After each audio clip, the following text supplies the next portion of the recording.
Good evening, everyone. My name's Richard. We are running a bit late. I'm sorry about that. I've had a few technical issues. My laptop decided it didn't want to work, so I've had to use a different computer. But we have got there. We are in business. This is going to be it's a day later, actually. It's normally called the Tuesday Clinic. It's just the Arsenal Clinic this week because it is Wednesday due to the game being on Monday, and I just really couldn't face it last night. So we're doing it tonight. It's going to be good. A lot to talk about. Big panel of guests as well. It's going to be good, this, coming up the other side of this.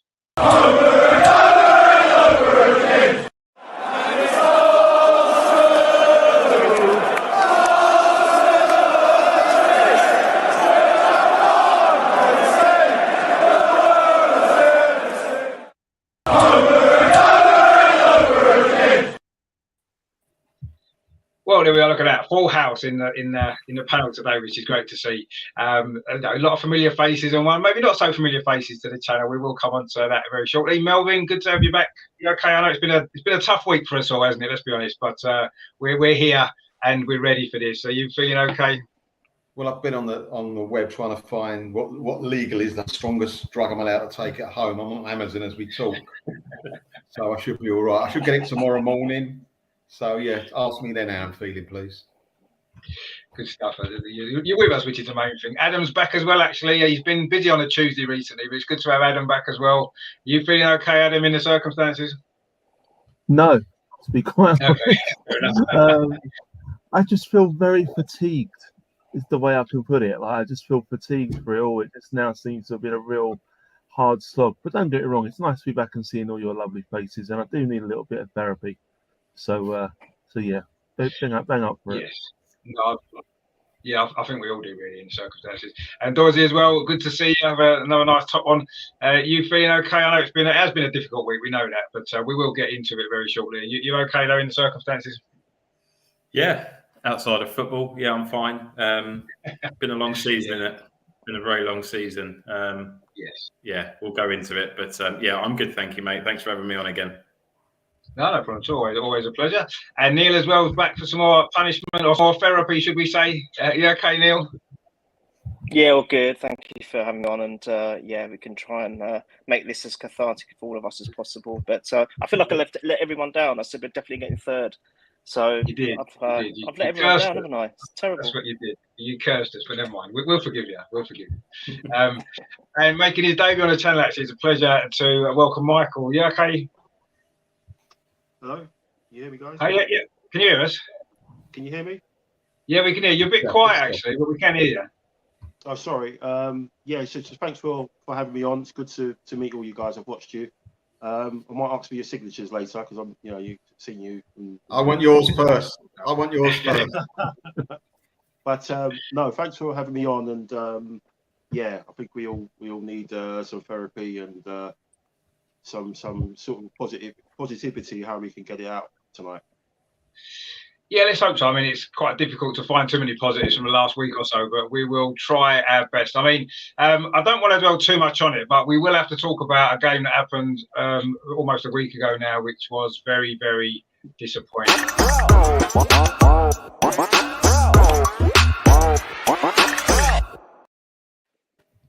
Well, okay, that's enough of that one. So we did play a game on, and we will have to talk about it, unfortunately. I mean, Melvin, yes, a lot of things didn't go our way on the night, did they? Let's be honest. A couple of decisions were a little bit harsh, shall we say. We didn't play particularly well anyway, regardless of that. And in the end, we were quite well beaten and not much else we can really add. I mean, what did you make of all of that? Because there was one or two slightly controversial decisions, shall we call it, particularly the penalty. Very soft, wasn't it? Well, I was expecting to wake up thinking that's a nightmare. I hope it doesn't happen like that in real time, but I never woke up. It was the real thing. I mean, what could have gone wrong? Everything that could have gone wrong basically went wrong. It was just one thing after another. When you see Holding get booked, and rightly get booked the first booking, because he could have had one before that. Exactly. And then he was like looking for it. He was very, I called him selfish. He wasn't worried about the team. It was about him winning over Son, which is, I think, you should worry about the team. And he was just having this great battle when it didn't need to be, especially that part of the field as well. Why we put Holding on Son, God only knows. Whose idea was that? Because he's not the greatest on the deck. Holding's best when you stick him in the penalty area and say anything that comes across you head away or kick the ball away. That's it. Once he thinks he's a footballer, as a team, we're struggling.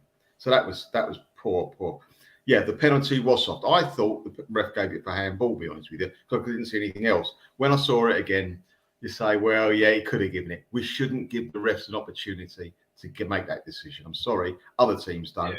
So we've only got ourselves to blame. Yeah, we can say that when I watched it in real time, I was cursing the referees. I'm blaming everybody but us. But taking a back step, we've got to take a lot of responsibility for that.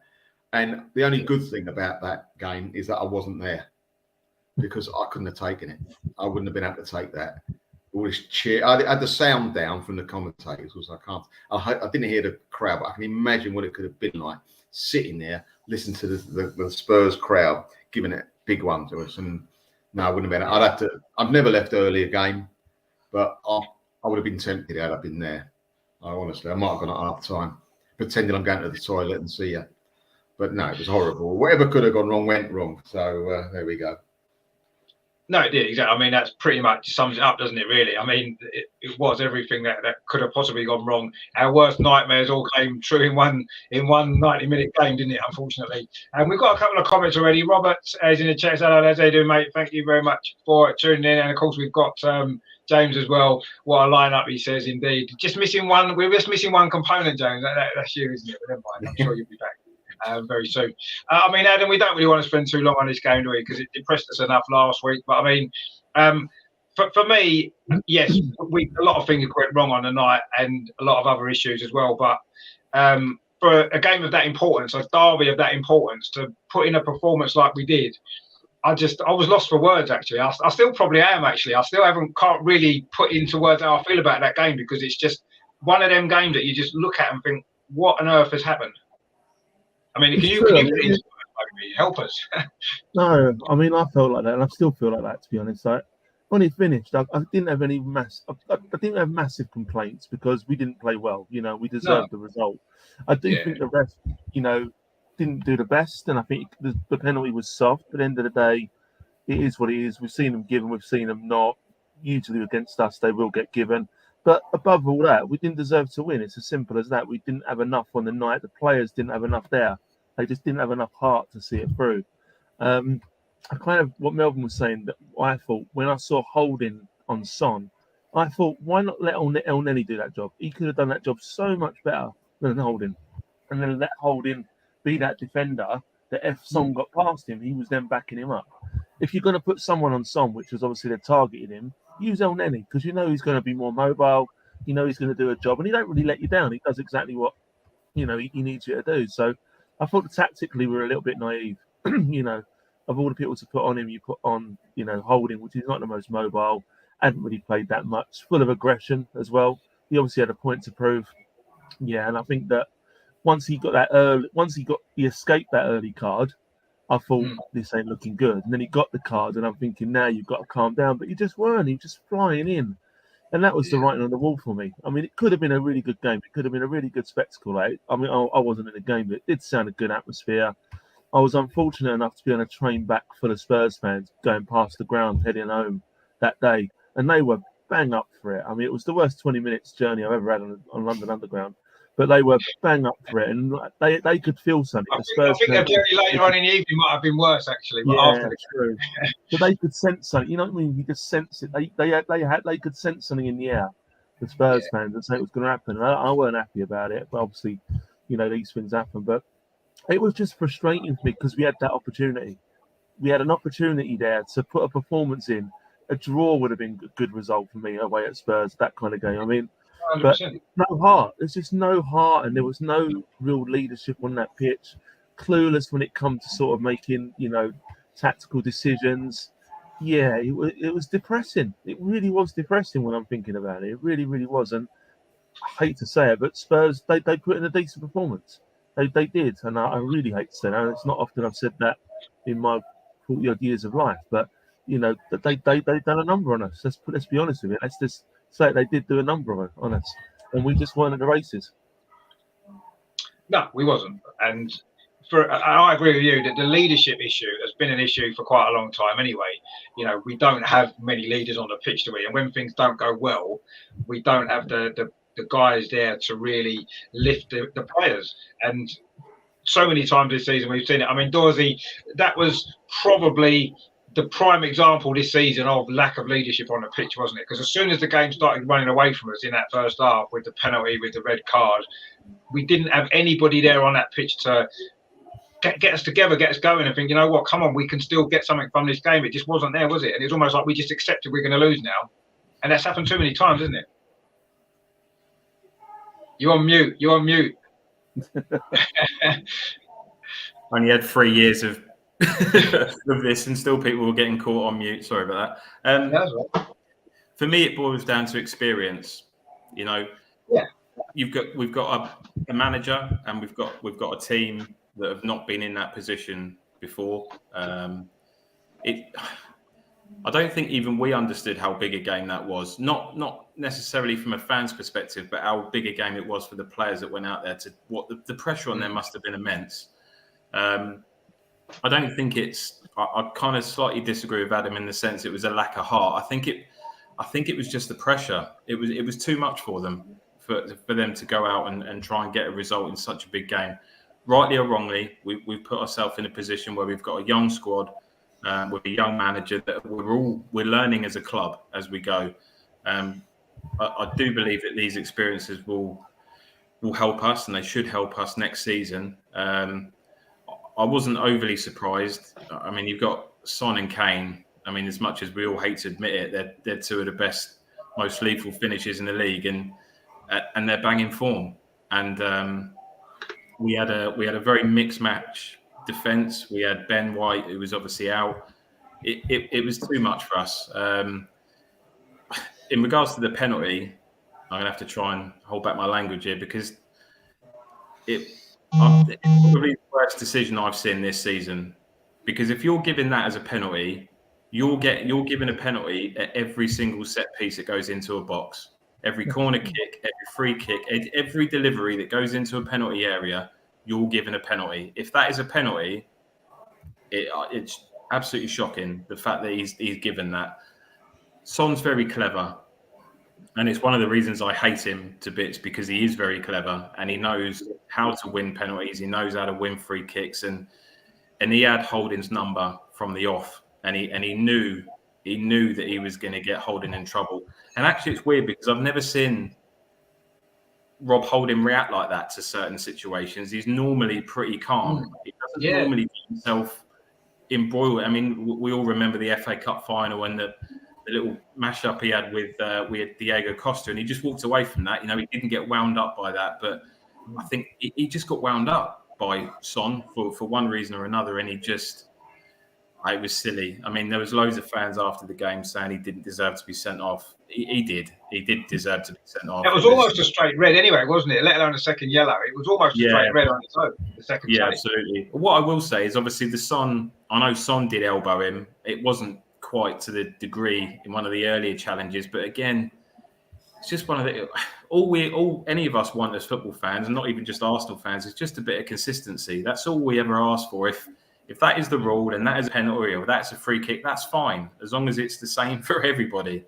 I mean, Melvin and Adam said it. I mean, everything that could have went wrong did go wrong. I think the pressure got to us as a club.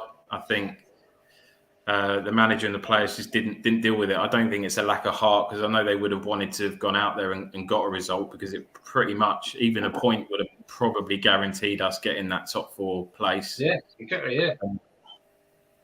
But yeah, very, very frustrating. I'm trying to put it into context a little bit, because we've got to judge it on a season as opposed to a couple of weeks. I know we put ourselves in a really, really strong position.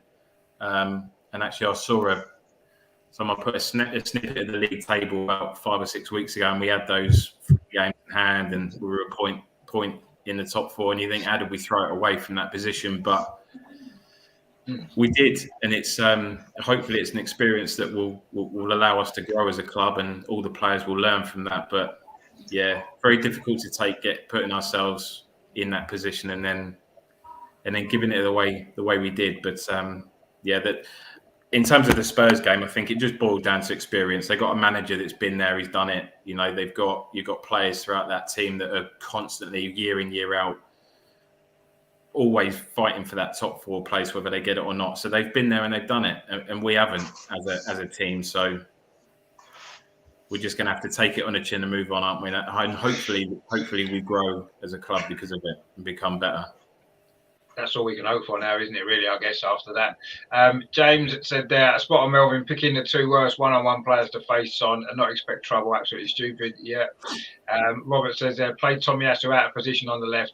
He played well against Son. That was a fatal mistake as soon as I'd seen it. Smith Rowe on the bench. He loves rivalry. No wonder he looked pissed off at Newcastle. Well, I'm not sure he's actually fit, 100% fit, if I'm totally honest. Del Boy, Gunner, he says, hi, Rich, in the panel. Thanks for watching, mate, as well. Robert says there, Dorsey well said, Son is always playing the victim, sick of him. Yeah, he is a little bit. Sam says, hi, Richard, the panel. I think the ideal coach for us would be Luis Enrique, pay him out of his Spain contract. Well, we're not going to do that, are we? Let's be honest. We're trying to save money, so we're definitely not going to. We've just given Arteta this wonderful new contract. I'm not going to get rid of him now, are they? But anyway, that was something we spoke about previously. I mean, Neil, we need to talk about it. We do need to get it off our chest, but it was that Tottenham game for me just summed up exactly where we are when it comes to the crunch. We don't have the experience on the pitch, off the pitch, and it all just came together in that 190 minutes, didn't it? Really, that was the problem that night for me. Yeah, I'm kind of with a bit of both of what Adam and Dorsey said, and Dorsey was very pragmatic and very very well put, to be fair. Now we've had a couple of days to think about it. I was livid a couple of days ago. Obviously, we're talking about the Tottenham game, but this is all part of it, isn't it? That's led up to being in a position where it's now improbable. We've got probably a 1% chance of getting a qualification, if that. And it's just boils down to it's almost like feeding us we're about to get to Champions League and then just pulling it away like the last minute. I think looking at the season as a whole and to see where we've got to, it's not bad considering the injuries. We did have key injuries, key points.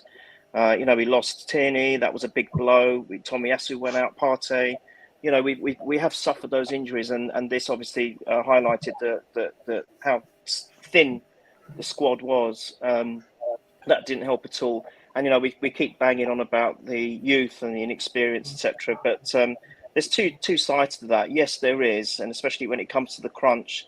And then you may want to have a few experienced heads in there, which have been there and done it, know what it's all about. And I think this definitely stems from a lack of leadership, where we suffer. 100%. I've been saying for years that we've never really truly replaced Adams / Vieira, never in that top leadership role.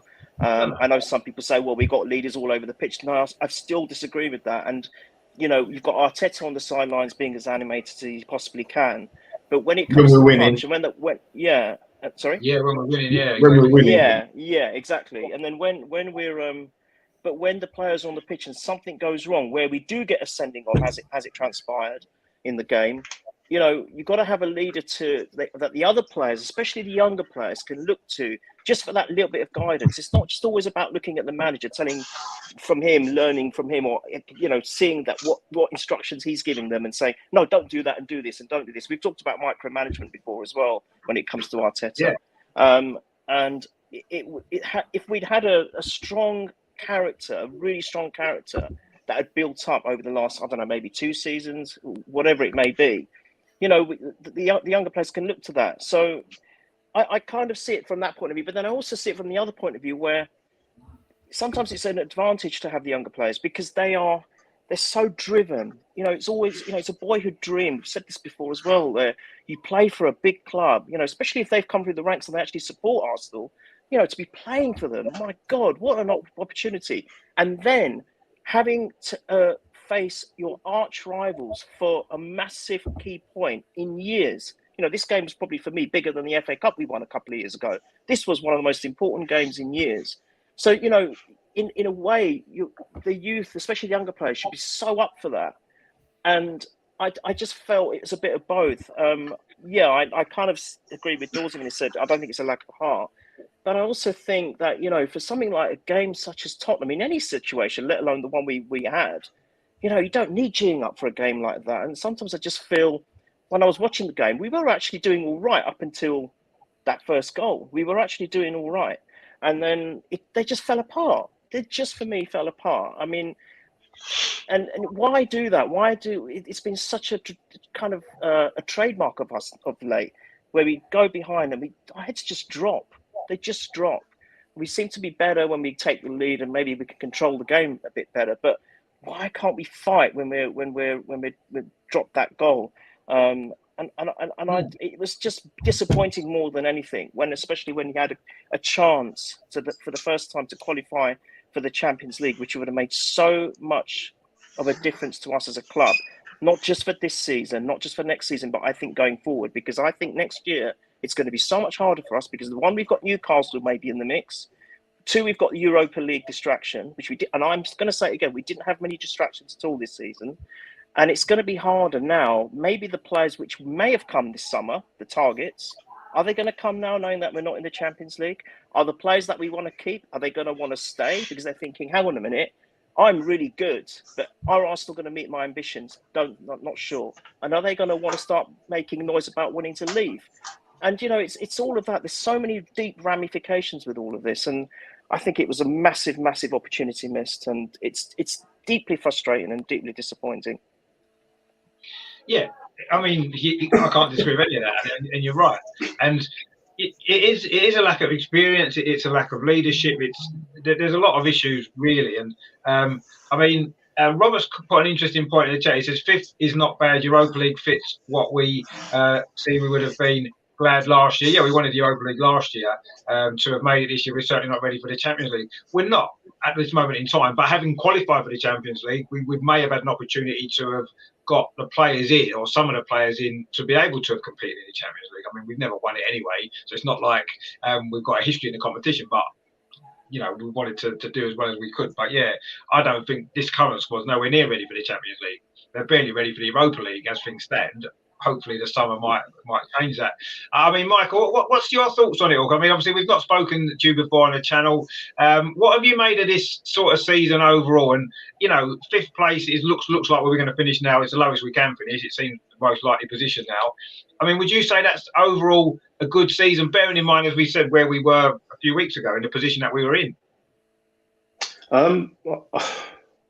I think at the start of the season, I think myself, Neil, and a couple of the other, James and Jack, when we talked about what the aspirations were for this season, I said it's got to be sixth. He's got to finish sixth place, get us back into Europe. He got us out of it in the first place. It's all on him. So we've got to get back in there. First time we've been out of it for 25 years. So we've got to get back in there. That's the fundamental thing. Get back into Europe. Not the Conference League. Forget that rubbish. It's got to be at least the Europa League and then going up. So for me, getting this so close, I liken it to, like at the start of the season, everyone here, start of the season, you want to get to a cup final, right? Everyone says you want to get to a cup final. You want to run in the cup. You want to get to Wembley. And if you get to that final, what do you want to do? You want to win it, don't you? You don't want to say, oh, we've had a great day. Oh, we've got so far. No, you want to win. You want to win that competition. You've got there. You want to win it against all the odds, whatever luck you've had along the way. Whatever decisions you've had along the way, you've got to the cup final. You want to win it. You don't want to turn around and get beat and say, "Oh well, we had a great day." So for me, this is almost like a cup final. We've had an open goal as such, and we've got a chance to get there. We've got to win 2 games out of 3 to get there, and we didn't do it. And that's why that's disappointing. That's disappointing. Because so looking from the start of the season, yes, for me, yes, we ticked the box. We've got back into Europe, but to get to that position, to where we were a couple of weeks ago, and we've blown it for whatever multitude of reasons, I think, that is a disappointment because we've actually got into that situation.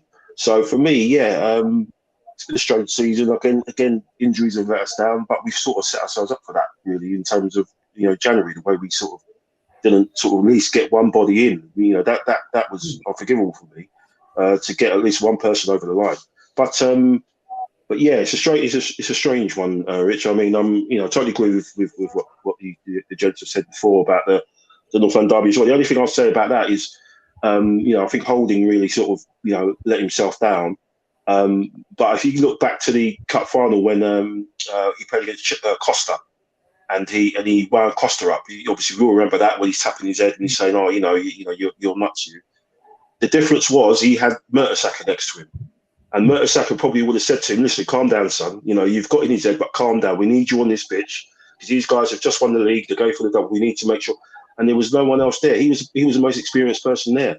Him and Xhaka, and he took it upon himself. So someone said earlier he's selfish. He took it upon himself, Victor Melvin. And he decided to fight Song for no reason. It's a North London derby. We all know the referees give everything they can to the home side in the North London derby because the home fans are up for it. So he knows he let himself down big time that night. And again, that just compounded everything else. That Tomiyasu should have played on the right. He shut Son down. I think Son came off with a hamstring injury in the first game at the Emirates, if I remember correctly. So he shut him down on the right side. So yeah, that was strange in putting him over on the left. But again, loads of different factors which cost us that game, and obviously where we are at the moment, looking like we're going to miss out. Yeah, and I think maybe the fact that I think is it Craig puts a good point in the chat there. If we lost to Man United, Chelsea, or West Ham, we wouldn't feel this way. It's being so close and being in the palm of our hands that makes it painful. Can't have a rainbow without the rain. Well, no, I mean that's a really good point. And yes, maybe if we'd lost a couple of those earlier games, we were maybe a bit fortunate to win a couple of them games. Had we not done so, and we'd gone into the Tottenham game in 5th place, and Tottenham were already clear of us, maybe we wouldn't have felt that way. I personally would have, but because in January we were 4th, and we didn't reinforce the squad when we needed to reinforce that position, and it's almost like we were taking a massive risk. And go on, Melvin, you were going to say something. Well, I don't want to keep talking about this game, but 2 things I want to point out. First of all, before the game, we spoke about it. I know I did. I think we all did. It was their game to come at us, which would have suited us. Yeah. Right? No. Why did we attack them? Because it would have taken more energy to attack them. Let them come at us. The crowd will start getting on their back. You know what they're like. And we could have grown into the game, and it could have been panic stations for them, and we might have even nicked a win. Why did we do that? And secondly, I've been at enough games recently, the last couple of years, when I've seen Cedric play next to Holding, and I've gone, no, it's going to end in tears. And normally that happens. Your stronger back most certainly is Tommy. It would have made sense to play Tommy with Holding. Forget about Son anyway. Just pair those 2 up because one covers the other. And on the other side, you got Gabriel covering Cedric. What you're doing, you're making one side completely weaker on the side that Son is. It's not rocket science. You don't have to go to all these schools to learn about football to do that. You see it with your own eyes. You shouldn't have to write it down on a bit of paper either. It's something that should come naturally to anybody. And for some reason, we chose to play with a back 4 in that order. As I say, those are the 2 points. Not attack them. They've got to do it, aggravate them, and play. And the pairings of our defence was poor, very poor. But that to me, both of those 2 points come down to maybe Arteta overthinking it. He overthought it, didn't he, to switch Tomiyasu. The only time he switched him to left back all season in that game, when Son was their most dangerous player, and he overthought it, didn't he? That's what I think he did, and he didn't maybe trust Cedric there. I don't know what it was. I don't really know. He didn't trust Tavares at left back, and there's so many things, and he just overthought it and got it wrong. And he's done that too many times, unfortunately, this season. And this is one of the reasons why we've missed out on the prize that was there waiting for us. I mean, Robert makes an interesting point. He says, we're a very young side, the youngest in the Premier League.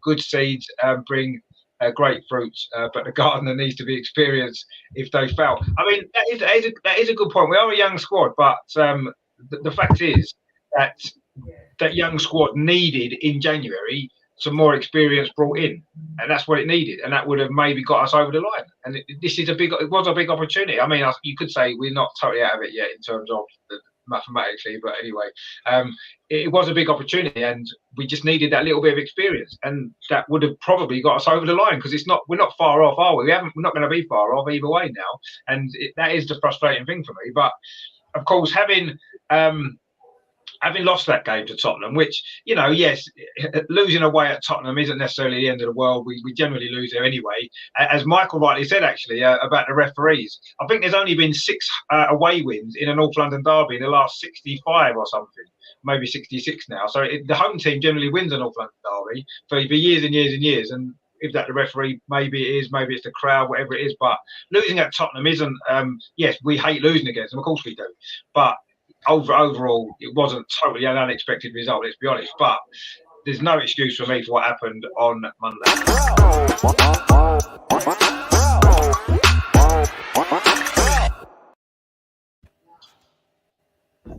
I mean, we looked at team on Monday night from the first minute to the last minute, scared. We were rabbits in the headlights.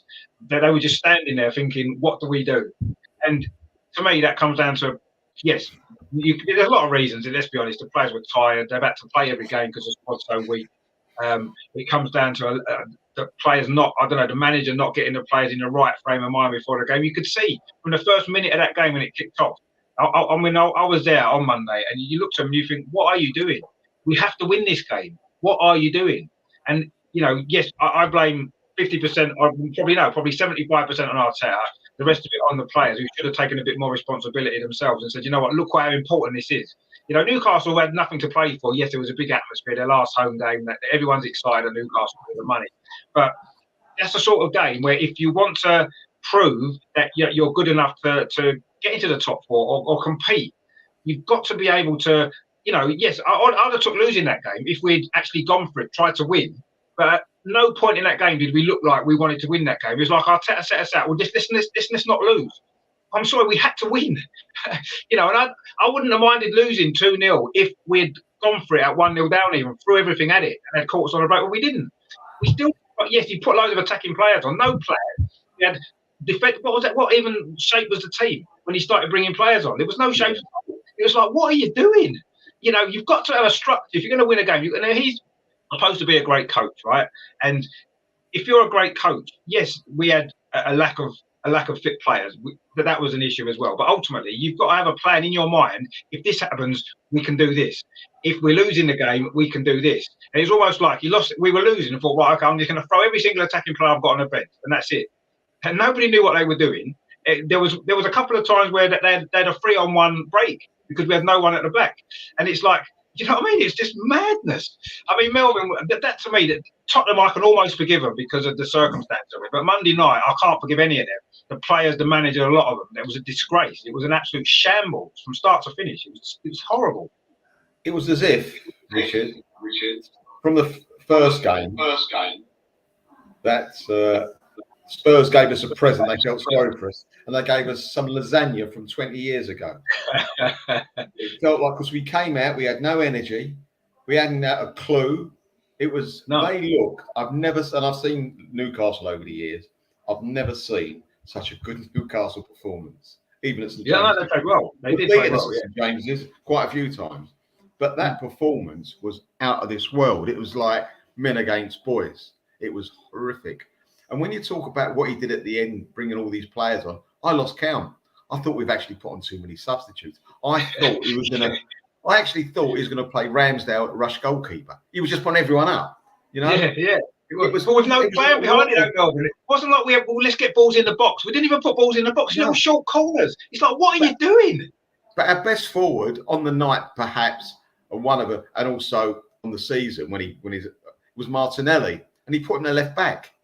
So you're nullifying the forward line. Keep him up there. Keep him up there. You never know. Yeah, when he did that, he took off Tavares, didn't he? Did he when he brought Lacazette on? And I actually said at the time, who's going to play left back? Because we need Xhaka in midfield. And within a minute, he's put Martinelli basically left back or left wing back. And I said there and then, that's a sackable offence for me in a game like that, to put Martinelli, as you said, our best attacking player, at left back when you just took a left back off. Do you know what I mean? What are you doing? But to me, it's like, I'm sorry, mate, you do not know what you're doing. Now, yes, you're learning on the job, fair enough, but go and learn somewhere else. We're Arsenal. We're a bigger club than that. We can't afford these apprentices coming in. And I mean, that was just mental. Yeah, take Tavares off if you want, but don't put bloody Martin Elliott left back. What? That's just crazy. I know. You know what it was like? It was like he got all the players' names on the bench in a paper bag and pulled them out. Where they landed, he did last game of the season on Sunday morning. You're coming off when you're coming on. Yeah. Like that, wasn't it? Honestly, it made no rhyme or reason. No. I could not understand what he was doing. Did he think he was going to baffle the other team? Well, I don't know what. I gave up. I thought, no. And we could have got beat. I know it was 2-0. But in all fairness, it could have been 4 or 5. Really. That flattered out. It was 2-0. It wasn't a 2-0 defeat. That was a 4-5-0 defeat. Yeah. Really. Well, I thought 4-0 wouldn't have flattered them at all if it had finished 4-0. The chances they had and the way that they played on the night, and it kind of showed me a little bit. I mean, Adam, the main thing for me out of that game was Eddie Howe's a much better manager than Arteta. Much better coach. He can organise his team better. You can't tell me they've got better players than us. I'm not sure if they have. Yeah, 1 or 2 maybe, but overall we've got a better team. They were better organised. They were more prepared, and the game meant nothing to them really. And to me, that was the biggest thing that I took out of that game, which isn't the right thing to be taken out of it, really, is it? I think the main thing what I could see difference was discipline. They were a much more structured, disciplined team. Yeah. They knew their positions, they stuck to it, but they also knew their jobs. Like they had players that when they were attacking were getting forward, but straight away they were getting back and they were getting back in their position. And I was impressed with Newcastle. I was. Who couldn't be? They were very, very good. But like you're saying earlier, with all the subs started happening, I was just sitting there thinking, this has got to be a joke. This has got to be some sort of training exercise to test people's will and nerve to watch it. Because it was just like, if I had any hair, I'd be pulling it out, literally. It was just like, what is going on? Like, at one point, we were attacking. We had one back, didn't we? I think it was like... Yeah, it was Gabriel, I think, wasn't it? Gabriel was left back, like literally on his own. Everyone else was forward. And even when they broke away, no one else was running back. No, they're just like, oh, no, I'm forward. Someone else is doing that. Yeah, me. I'm on my own. All right, how you doing? Yeah. It was a joke. It was a complete joke. And like, it was embarrassing. That was the word it was used. Like, you didn't even go out, with a bit of pride fighting for it, actually playing properly. We weren't playing properly that last 10, 15 minutes. We were not playing properly. We were just like, you're seeing the playground. Like, it was embarrassing. It was ridiculous. And I was, from the word go, like, you could just tell, like you just said, you could tell, obviously you were at the game, Rich, but you could tell from the stadium, like from watching it on TV, the players just, their heads weren't in it. And maybe it was a hangover from the Spurs game, but for me, like, it was still in our hands. It was like, even though that was an annoying thing. Exactly. That's the really annoying thing. I'm thinking, like, has he not got it through to them? The fact that it's still in our hands. If we win these 2 next games, we're okay. Like, surely they knew this going into it. They didn't act like it. They acted like we weren't going to qualify no matter what the result. It's like, whatever. We might as well, just turn up. It was just ridiculous. The shape was just wrong. Like the way we were just playing was wrong. They obviously hadn't done their homework on Newcastle either.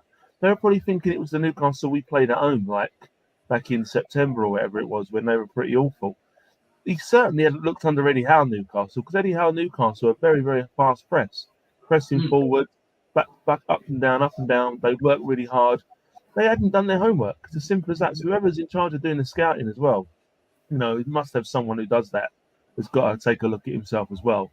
So we did not line up to play that opposition at all. We were all over the place, and it was shocking. But fair play to Newcastle, to be fair. Yeah. No, exactly. I mean, they were really good on the night. There's no doubt about that. But that doesn't really excuse how bad we were. And I think we played, as you said, we kind of played into their hands. We probably made them look a lot better than they are because of how badly we played. I mean, one of the things that annoyed me in the first half was, it was 0-0. It was reasonably tight game, not a lot of chances in it.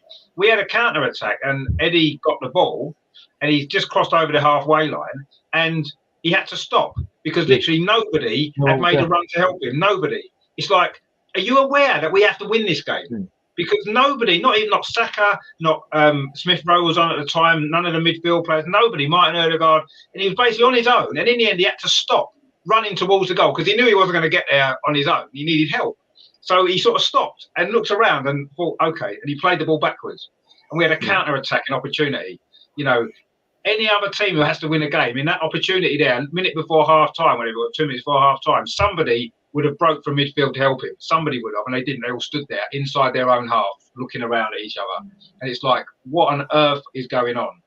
I mean, it was just, to me, that summed up pretty much the whole performance. That 10 seconds of the play just before half time. What a time to get a goal as well. Do you know what I mean? It would have been a brilliant time to score.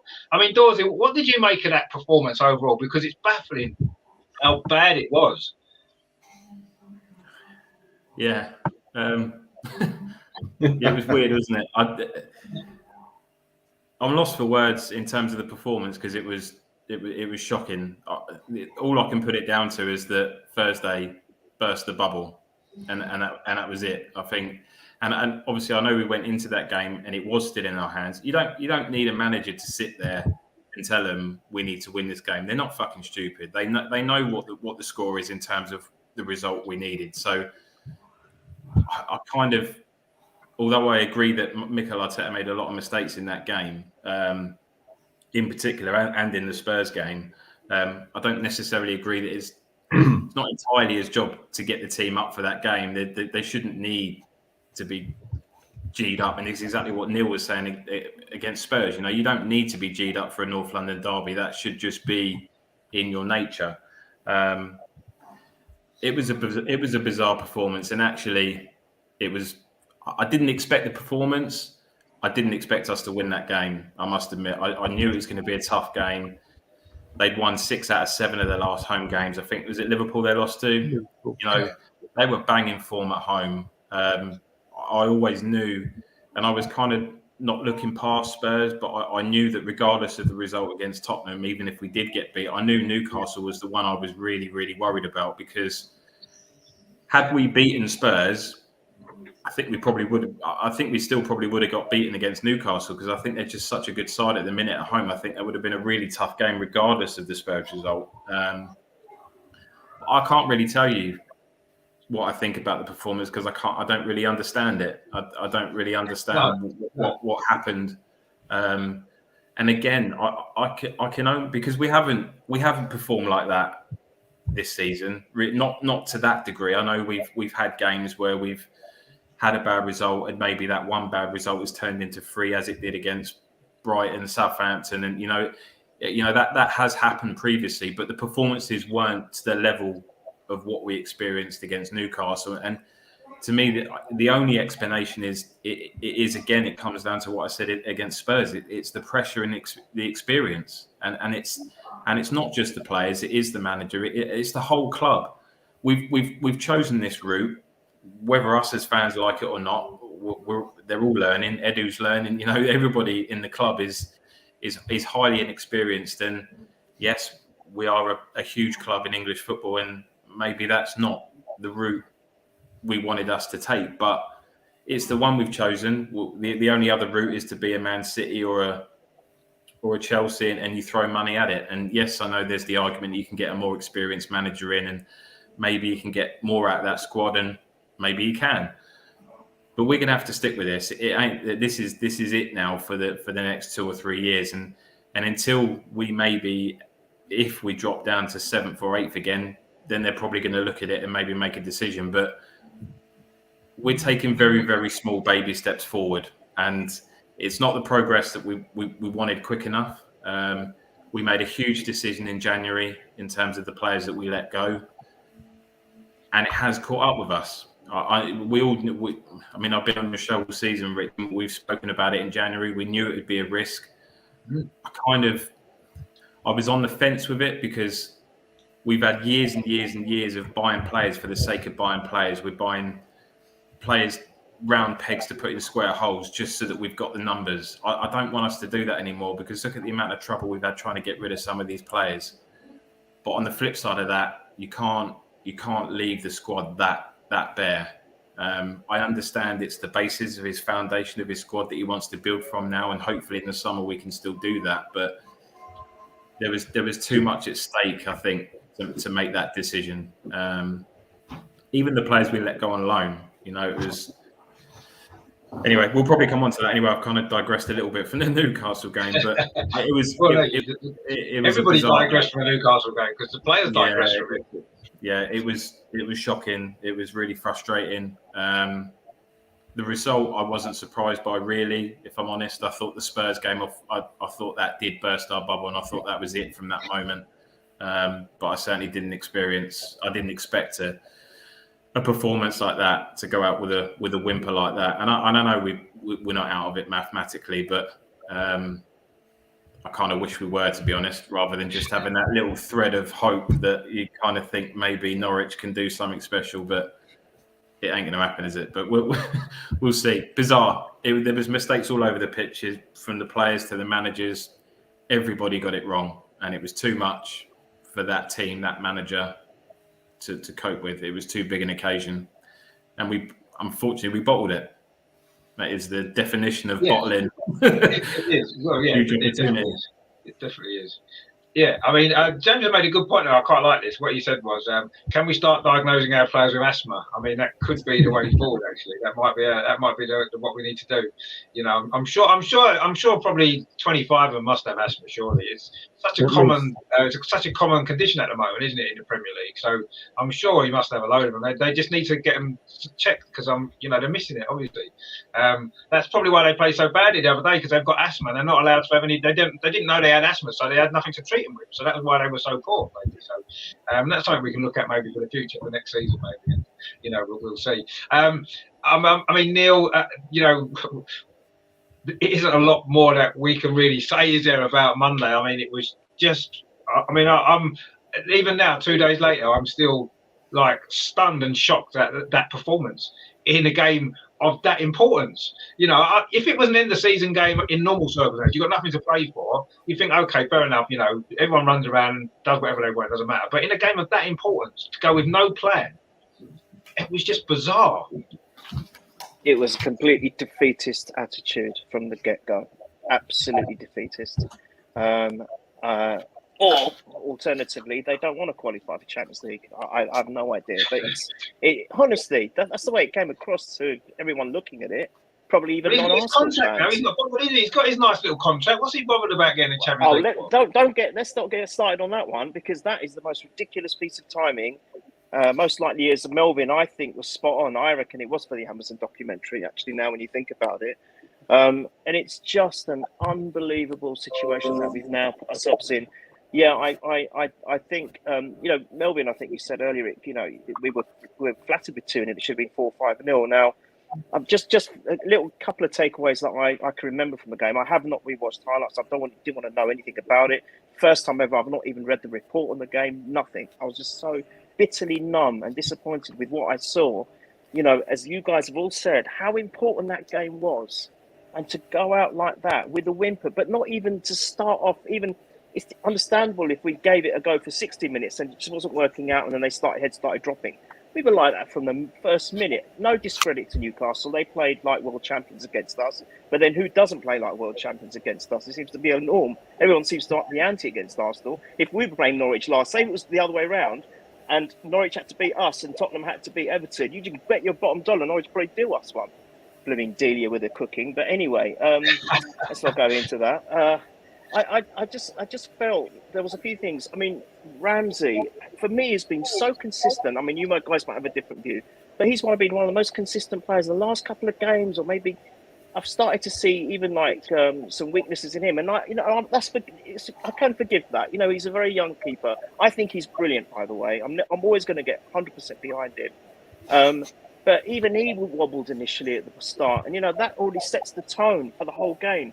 Right from the off, he made a blunder which could have cost us very early on, and that doesn't inspire any confidence within your defence, setup. When your goalkeeper, who you've relied on so heavily up till literally the whole season, he has been a great signing for me. And for the players to look at him and think, you're normally Mr. Reliable and you're making mistakes. Oh my God, where's this heading?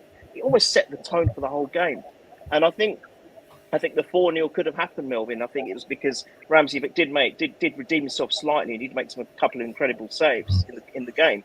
But, players like Saka, I think Saka's just spent. I think Saka is a wonderful player. I think he's just utterly spent, because you've got to remember he's been at it for God knows how many months in a row now.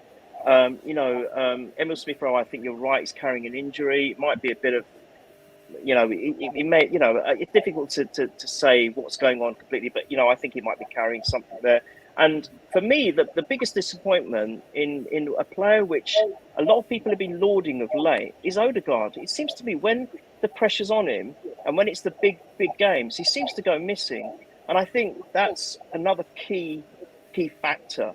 But you know, it's difficult to point your fingers at any one player. Everyone was diabolical. Probably bar Martinelli. He's the only one that tries. He's the only one that comes on and tries. And you're right. You know, we're trying to win a game, and we've got 20 attackers on the field, but none of them are going forward. So what the hell are you doing? You know, even if the manager doesn't want to qualify Champions League, you want to qualify for Champions League. You're playing for Arsenal. I want to qualify. So, you know what? Stuff you, Arteta. I'm going to go and score a goal, or at least be in a position, or get into a good position, if there is a one or two seldom attacks that we did make.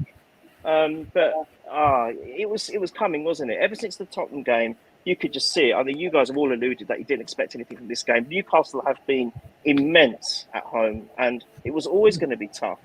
I think if we'd got a draw, managed to get a draw against Tottenham, I think it could have been maybe a different outcome. But as it stands now, it's just, I think because you're so near, to come so near and have it in your hands on maybe more than one occasion, you know, even after we messed up against Brighton, Southampton and Crystal Palace, and I think Brighton, Dawsey, was that other game. I think, you know, out of the most diabolical games I've seen, I was at the Brighton game, and I've never seen anything like it. I was shocked at how bereft we were at that game. It was that's the only one I've been to all season as well. Yeah, oh bless you. So you know, it's Cheers, Melvin.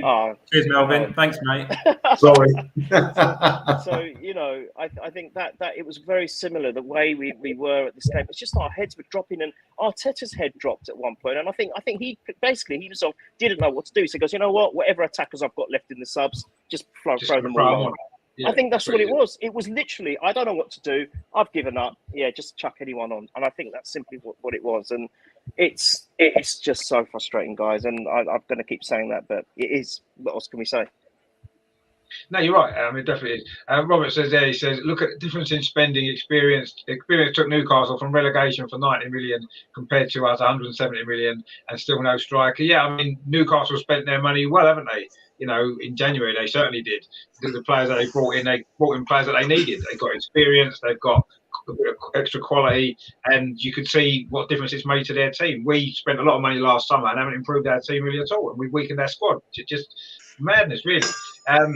And James says that Dorsey said, "Don't worry about Norwich doing something, Dorsey. You got to be worried if we can beat Everton." Well, yeah, that is a worry as well. We will talk about the Everton game as well a little bit later. And Robert says, Dorsey, we can hope Norwich beat Spurs, but we have such a bad record against the lower teams and Everton.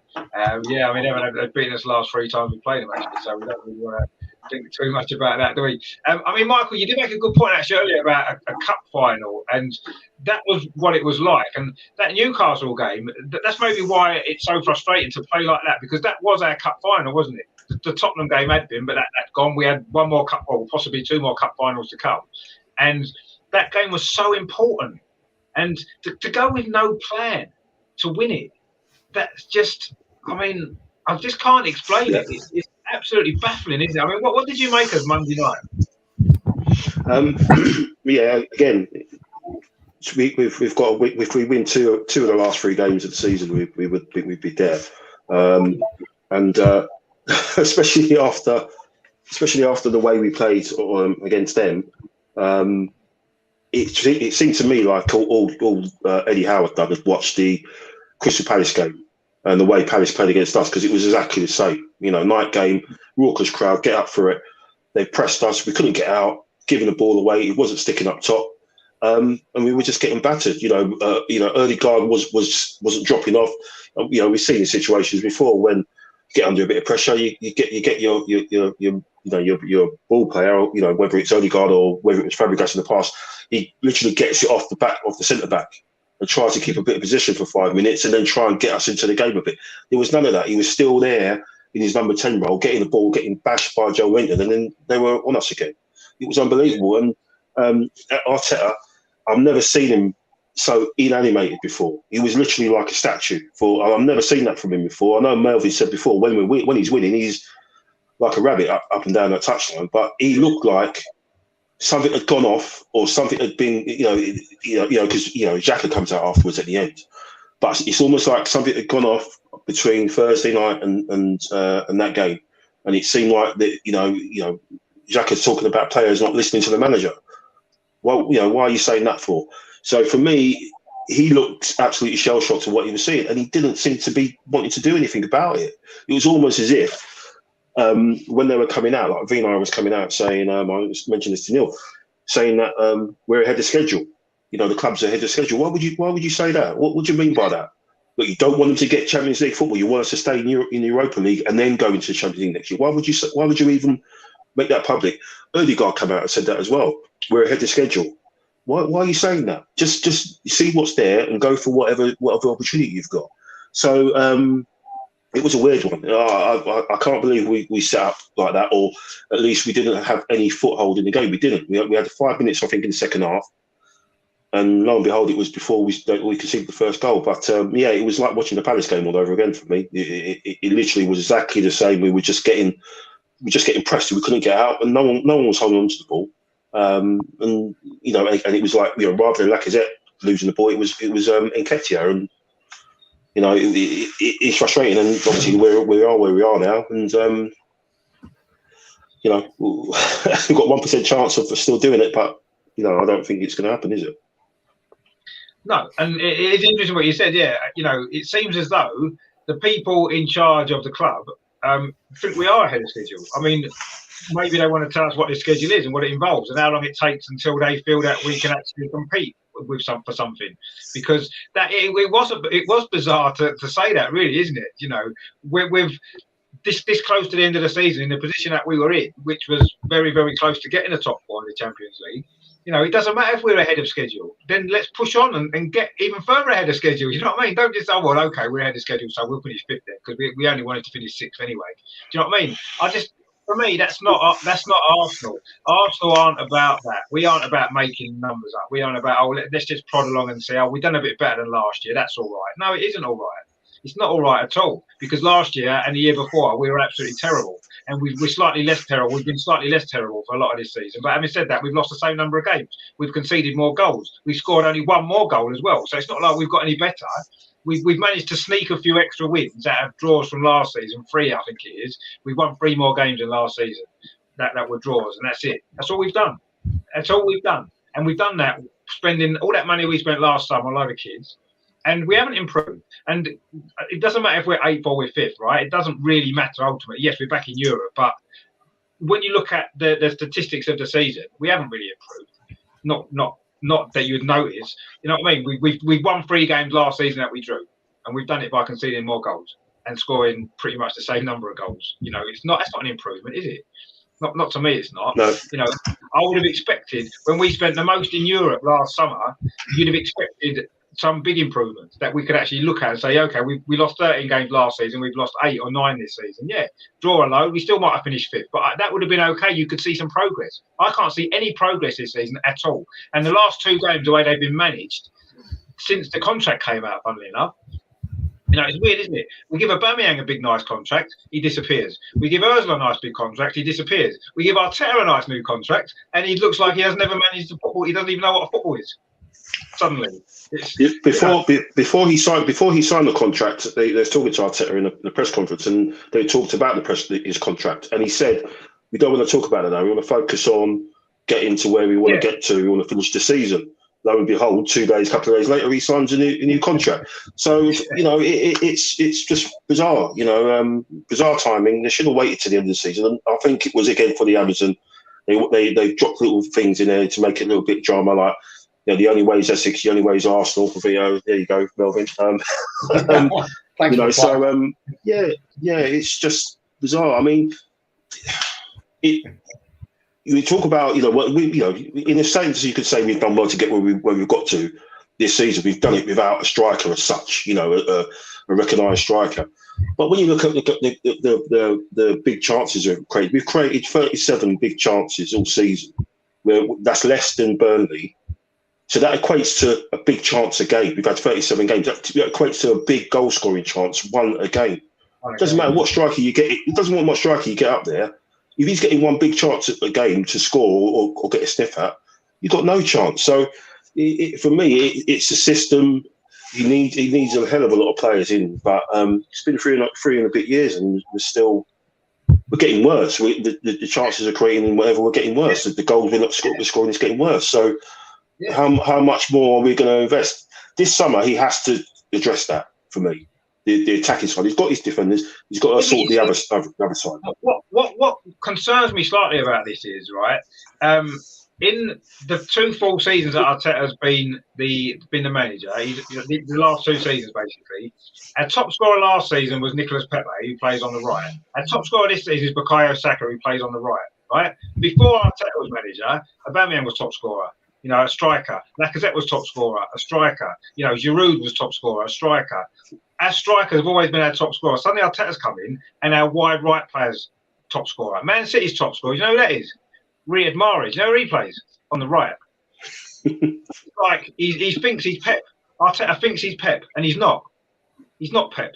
So he needs to stop pretending he's Pep and start being a proper manager of Arsenal and managing us in the right way. I don't think we're going to buy a so-called 25-goal striker. I don't think we will, because that's not what Arteta wants. He wants everybody in the team, like Manchester City. You look at Manchester City; they must have 10 players that have scored 10 goals this season in their team, because their goals come from everywhere, and that's what he wants to do. Arteta, he doesn't want to strike. He doesn't want to rely on a striker to score him 30 goals a season. He'd rather have 10. He'd rather have 4 players scoring 10 goals each.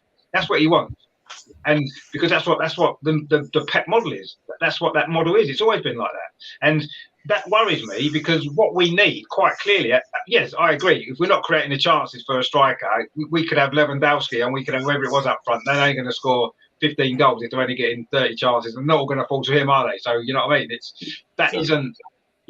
Something needs to change. But I just think the way that we play, the style that we want to play, or the style Arteta wants to play, isn't going to lend itself to creating hundreds and hundreds of chances in a game unless we upgraded pretty much every single player in the team, and that's going to cost us too much money that we can't afford. So I don't understand the direction that we're going in at all. I just do not understand any of it now. None of it's making any sense. It barely made sense anyway, and now it makes even less sense than it did before. So I really don't know where we're going. I did want to kind of get everybody's opinion on this, because I'm seeing a lot of mixed things on social media in particular. A lot of people seem to have the opinion that finishing 5th this year is an okay season. It's a good season. We finished 5th. We finished 8th and 8th 2 seasons before, and now we finished 5th. So that's good, right? For me, it's an absolute disaster. I don't care about finishing 5th. We should have finished 4th, the position that we were in. And we didn't finish 4th because January we didn't strengthen the squad when we needed to. And when it came down to the big games, we didn't have the bottle, as Xhaka rightly said the other night. I totally agree with everything great Xhaka said after that game. I pretty much agree with him. If you aren't up for them 2 games, then don't bother coming. Stay at home, watch it on telly. Don't turn up in an Arsenal shirt pretending that you want to play for Arsenal. If you're not up for those 2 games, I don't care how tired you are. You've got 90 minutes. That's all you do in your day. All you do is play football. If you're too tired to play them 2 big games of the season, then you shouldn't be playing football. Go and work in an office. Go and sweep the streets. Do something else. You're not cut out for this, right? And if Arteta can't get the players to feel like that as well, he shouldn't have to. I agree. I think Dorsey said it before. The players shouldn't need to be told how important it is. They should know. But if they don't know, you've got to be able to motivate them enough so that they do understand. So for me, 5th place, no, it's not good enough in the position that we were in. And I don't care that we were bottom after 3 games. That's irrelevant. We were 4th with games in hand about 3-4 weeks ago. That's what's important, not where we was in August. Football, the season changes as it goes along. Expectations of the season change. We had a brilliant chance to get 4th, to help the rebuild. Extra money, the Champions League stuff was massively important. In fact, it was almost crucial in the circumstances that we're in to build the club forward. Now we're going to be back where we were a year ago. We're going to have a European campaign with a weak squad. We're going to buy a few more kids in the summer, and we'll be lucky if we finish 8th again next season. That's what I believe in the way that it's all set up. I mean, Melvin, what do you make of finishing 5th? Are you happy with finishing 5th overall in the season, or do you think that is a massive failure? You know what I would have preferred, gentlemen? I would have preferred, and this is on an emotional side, if we'd never been in the league above 7th, then I wouldn't have been the hope that kills you. Well, no, exactly. Yeah, I agree. No, but finishing 5th, it means nothing to me. No. It's irrelevant. It's as you say, when it's in your hand and it's up to you, and you've got to basically, it's there for you to make the mistake. We made the mistake on more than one occasion. I reckon on 4 games out of the last 8, we've made big mistakes. Any one of those games we win, we're there, aren't we?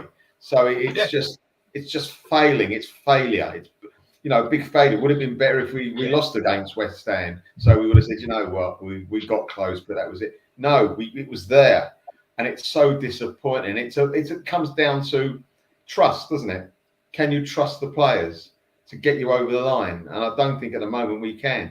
And just going back to Xhaka, you know he's not my favourite player, but he has been playing a lot better in the Newcastle game. And I know it was difficult for one player to stand out, but I don't think he actually stood out that he was doing it. No, he didn't. So when I come out giving it the big one, I'm sorry, I don't agree with that. What he said was right, but he should have been talking about himself, because I don't think he put it in himself either. Mentally, he might have done. Perhaps I missed that one, but no, no. He shouldn't talk about that anyway. He should be in a dressing room. That we know what it was like. We saw what was going on.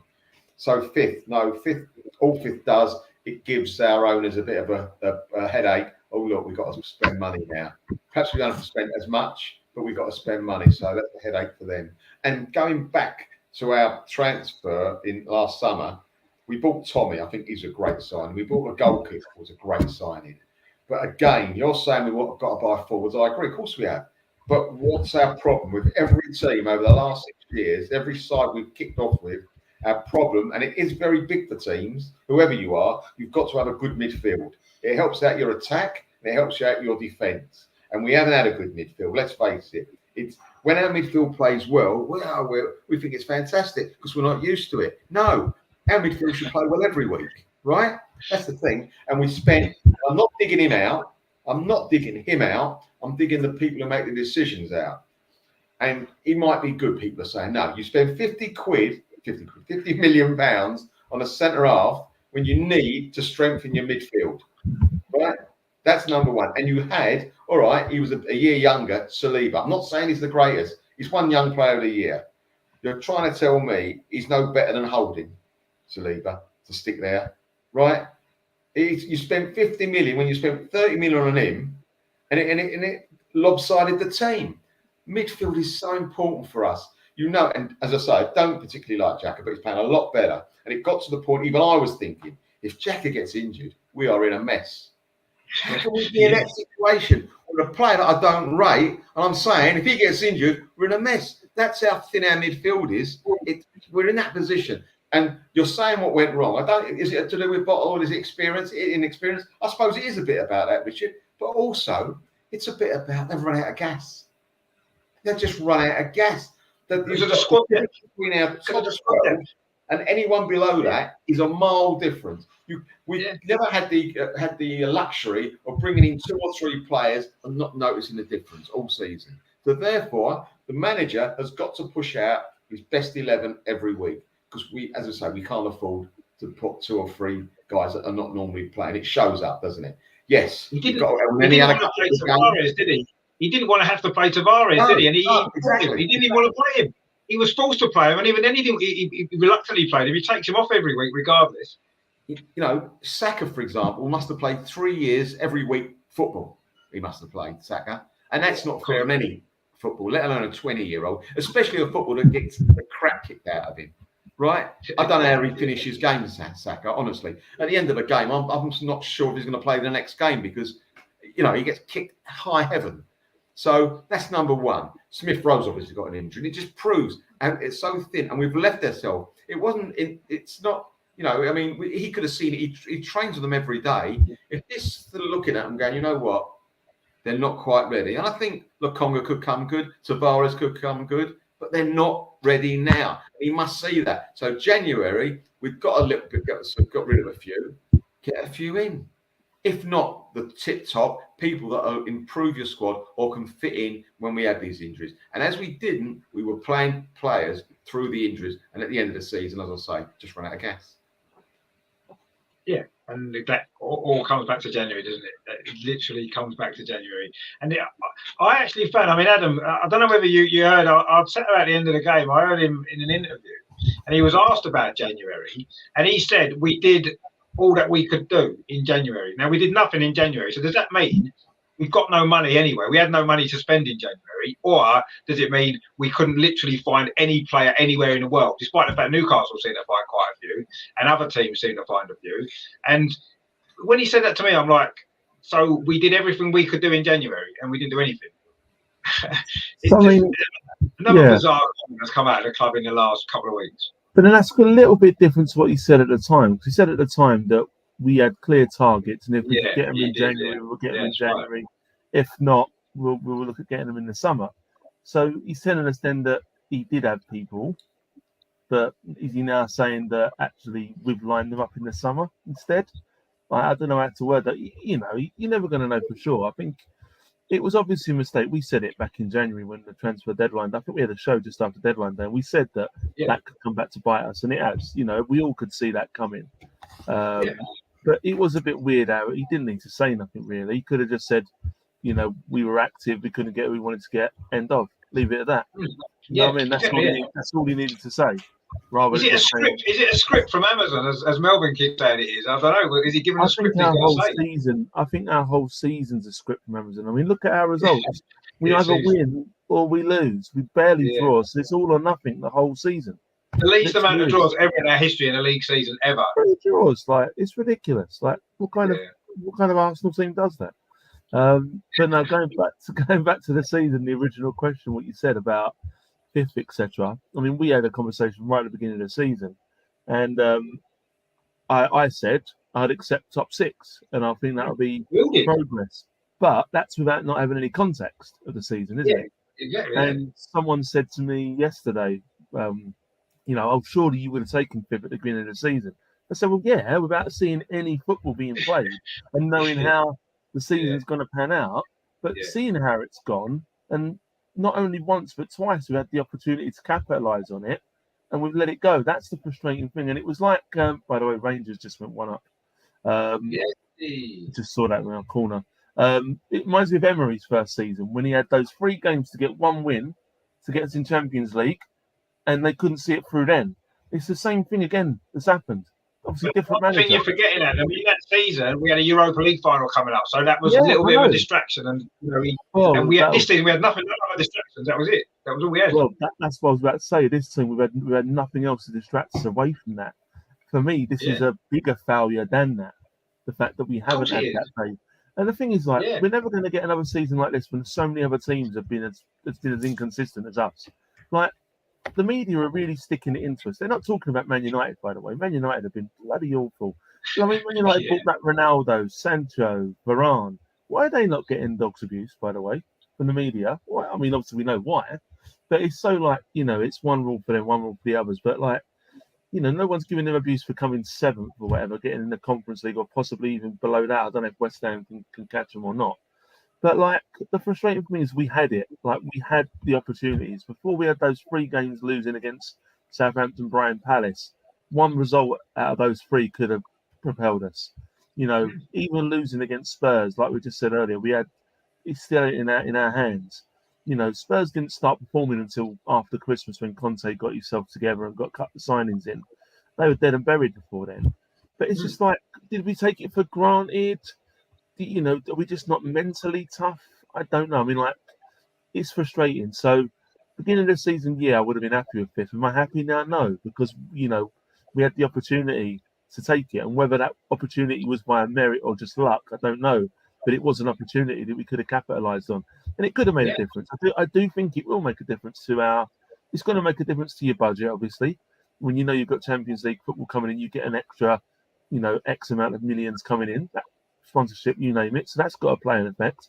And obviously players want to play there, don't they? So, you know, players want to play there. And there's no guarantees, like we said, about us qualifying for it next year. If we couldn't qualify this year with no distractions, it's going to be tougher next year with the distractions, with your Newcastles, with your other teams who are going to strengthen. Like, you know, even teams like Leicester, for instance, are not going to go through that again. They're going to probably strengthen. You know, Spurs are going to be there again. Liverpool, you know, who knows who's going to be there? Someone else might get bought in the summer and play a load of money, and who knows what's going to happen. But we certainly ain't, unfortunately. But it's another opportunity missed as far as I'm concerned. Yeah, and I think that's definitely the overriding feeling that I'll always take from this season. It was a massive opportunity missed, and I think it's going to be harder to get in top 4 next season, regardless of what we do in this summer, because Man United have got a new manager. They're bound to improve on this season. Leicester had a poor season for them, where they've normally been consistently challenging up there. They're probably going to improve again next season. Tottenham with another transfer window may well improve again next season, and we're going to have to improve a lot to keep up with that, aren't we? And Newcastle, we know they're going to spend billions this summer, and they're going to be even more difficult to catch up to. So yeah, this was a big, massive opportunity for us, for the future of the club, and we weren't able. We wasn't at the end of the day. We wasn't able to get it over the line. I mean, Dorsey, do you consider 5th place a good season? When you look at the season overall, not in August, because we all said in August top 6, didn't we? All of us on this show said we'll take top 6 as a good season. But looking back on it now, do you think a fifth place finish, which looks as though where we're going to finish, makes it a good season overall? I just want to touch on Melvin's comment earlier because I want to echo his sentiments about that Granit Xhaka interview. Whilst, I mean, me and you, Richard, have had a conversation about Granit Xhaka, and I'm a big fan of him. I do like him. But don't come out and dig your mates out like that when you've been on the pitch for those 2 games as well and you've not shown it. Don't do that. Whilst I agree with a lot of what he said, and if he hadn't been on the pitch or whatever, then absolutely feel free to come out and make some comments. But don't dig your mates out in front of the public like that. I thought that was... Initially, when I first saw the interview, I thought fair play, yeah. We all want players to be more human, come out and be more honest, not be robotic and give the same old answers week in, week out. But there's a time and a place for that. And it was the wrong time and the wrong place to be digging out his mates like that. The more it went and the more I watched it, I just thought, no, big mistake there. I don't think he should have done that. But it is what it is. That's Granit Xhaka. He comes out and he says those things. But in terms of this season, it's hard to judge because yes, obviously I'm as frustrated as everybody else on this tonight that we've thrown away an opportunity to get top 4. Would I have wanted to go into the Champions League and get humiliated because we're not ready? Probably not. I've had enough 10-2 thrashings by Bayern Munich to last me a lifetime.